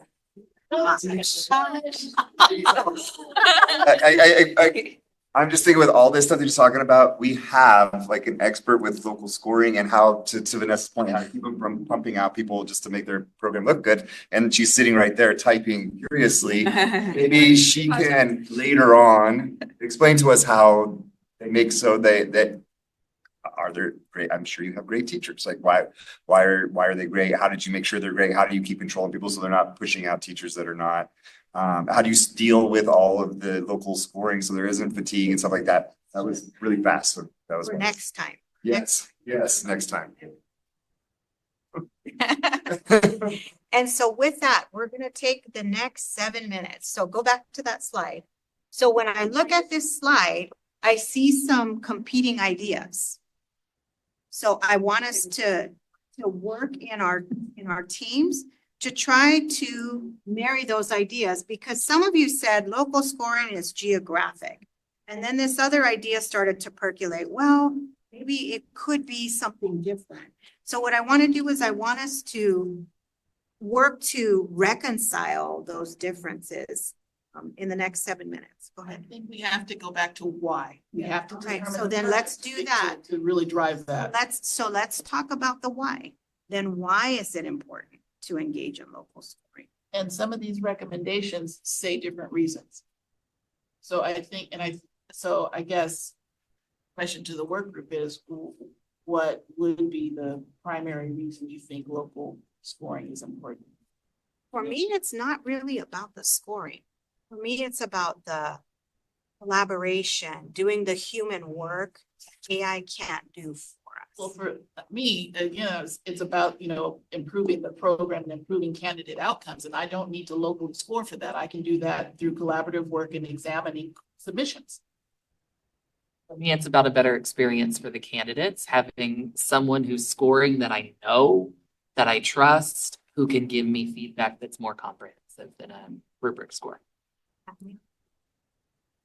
There's also been value placed on immediacy of feedback and eliminating error code. Yep. And both of those things are most likely more possible. But you're talking about scoring your own institution. It's about the continuity of the experience. So for the candidate, if they don't pass, then the experience continues because they're in the same conversation with the same people potentially, or people that are close to them in the same context still. So that's happening too. You said something at the beginning that was good, and my brain is not. No. I really liked what you said. And then I continue. Continuity of experience. Like, what did I say? Joshua. Yes. I think it goes back to, for me, the formative nature of it. It's all supposed to be formative, the TPA. And if you have outside scorers and outside entity, how can it truly be formative? A formative process. So it goes back to being formative. So let's scaffold. Let's put a little sentence frame that says the purpose or our why behind local scoring. Local scoring is important because. There were 2 comments that I didn't capture because all of a sudden I realized I needed to type. It's okay, they'll come up again. So do the frame, local scoring is important because, then let's fill in the blank.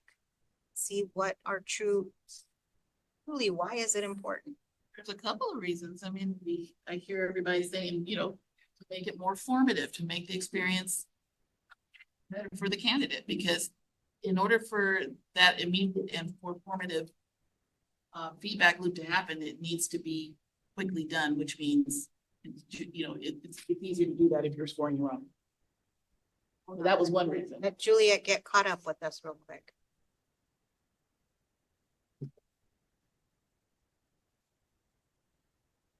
Can I ask a question about that though, then? It's probably a question about FAST, really. To what extent is it not scored until you're happy that it's going to pass? I mean, that's what as an English teacher, I would with an essay, I'm not going to actually submit their grade. I'm going to keep giving it back until it's ready to reach an A or whatever it is that I think, you know. I don't know that that happens, honestly, because there's been like this narrative of fear actually about what kind of feedback can we actually give the candidates. So they get scored and then they get counted as a no pass, and then they get feedback on what they need to do. And then they resubmit. Yeah. Okay. So we've got local scoring is important because it provides immediate feedback and can assist with the elimination of condition codes. Local scoring is important because it provides continuity of experience for candidates. Local scoring is important because it's formative in nature for programs. Other reasons that are not up there yet. Tina? I'm going to echo what Tori said about the calibration process. The process of calibration engages program faculty in understanding concepts, you know, critical concepts of teaching, developing a shared language around the work, developing an understanding of what's evidence of particular aspects of teaching. But in ways that before we had the TPA and the rubrics to look at what our candidates were doing, I could have a really different understanding of what candidates were doing with classroom assessment than Shana. And we might think we had the same understanding. And it's when we sat down and looked at what the candidates were doing and we looked at the rubrics that we made choices. I hope I captured that. Vanessa and then Alicia. Check out more concise. Thank you, Tina. It allows for scorers to understand the context of the classrooms.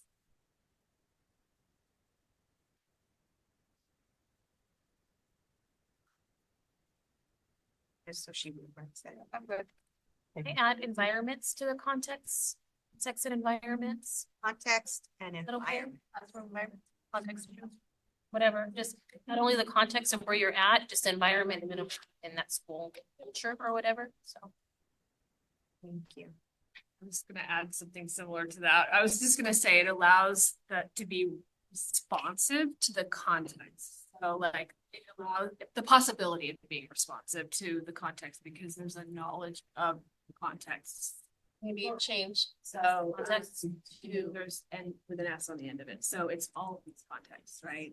So it could be linguistic context, it could be school environment, it could be a number of things, and cultural context, you know. That there's the possibility of responsive to that because there's a knowledge of that because you're in the same context. You're from the community. I put provides possibility of responsiveness to the context of the candidate. Yeah. I know we can frame it later. I just wanted to get those thoughts out. So next time, what we're going to do is we're going to engage further in this conversation. So now that we know what local scoring means, we'll find that together. Go ahead, Tori. Oh, sorry. I was just going to say one other purpose was to reduce cost for candidates. I don't know if that's inaccurate, but that was discussed earlier. And reduce error codes or eliminate error codes. With that, next time we're going to look at this a little bit more closely, but now we have a definition of local scoring and we've also understand why it's important. So we will continue this conversation next time.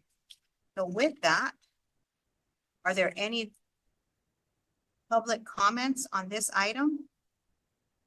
Not have any public comments on this item. All right, we'll move along to our closing remarks. Are we confident in our March Zoom meeting or do we need to discuss that a little further? I'm happy to provide an update. Great. So the March 20 meeting, there are under Bagley County, there is a type of meeting that we could call an alternative type of meeting, advisory bodies. We're just checking into, since this body was developed by statute, we just want to double check with legal is checking into whether we can avail ourselves of those flexibilities which will require you not. It's like post the agenda outside your house and all of that. In worst case scenario, I think would be that we find the 12 closest people, ask them to come here, or make the option available. The problem is we're working on a tight timeline for the travel team, so that's kind of the conversation we're trying to figure out right now. So any flexibility be appreciated, but we will be doing tax. And is it just still one day? All right. With that, do we have any closing remarks from our staff? Again, thank you so much for this marathon. I mean, wow, it's always like intense, and I feel like the time compression and the subject matter kind of it's stay connected and with good camaraderie and developing the design of the next generation of these assessments, and it's exciting. Apologies in advance for maybe some of the emails and incidents to. Now, let me say that another way. I want to be please. What we didn't get to today was the focus was more brainstorming around focus area for ideas. But we're going to be asking. Please do spend some time about those and submitting. We'd love to get a cross section from a large group instead of a couple of people. And then out for the poll with this is you. This is you now. What am I doing? Yeah. No, I will be following up with some emails for some polls. Will be the focus area 3. I'm also envisioning where we do send out what we have for focus area 4 to get some preliminary thoughts, votes, just because I think that will help guide us in our conversation on the 20th. But I just want to thank everybody for you're just echoing what Adam said. But I mean, I heard a lot of comments today that really tried to bring us back to thinking about the candidates and the candidate experience. And not just the candidates, but also the students in our classrooms, right? Because for me, I'm often coming back to, we want to make sure we have the best possible teachers for our PK-12 learners. And so continue to keep that front and center. And I heard a lot about that today. So thank you. What's the time again for 20th? At 8:30 to 5.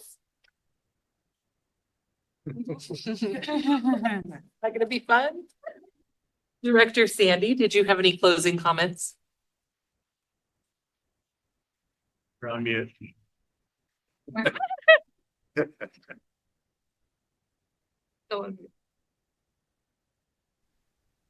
There you go. I begin and end the day with that comment. It's like my own personal mantra. You're on mute. In any event, just thank you again. This was for the portions of the meeting yesterday and today that I was able to sit with you. This is hard slogging, friends, colleagues. I really respect your resilience in sticking with it and getting, sifting through all of the technicalities of this important work. So I join my thanks to those of others. I can't see any. We don't have any.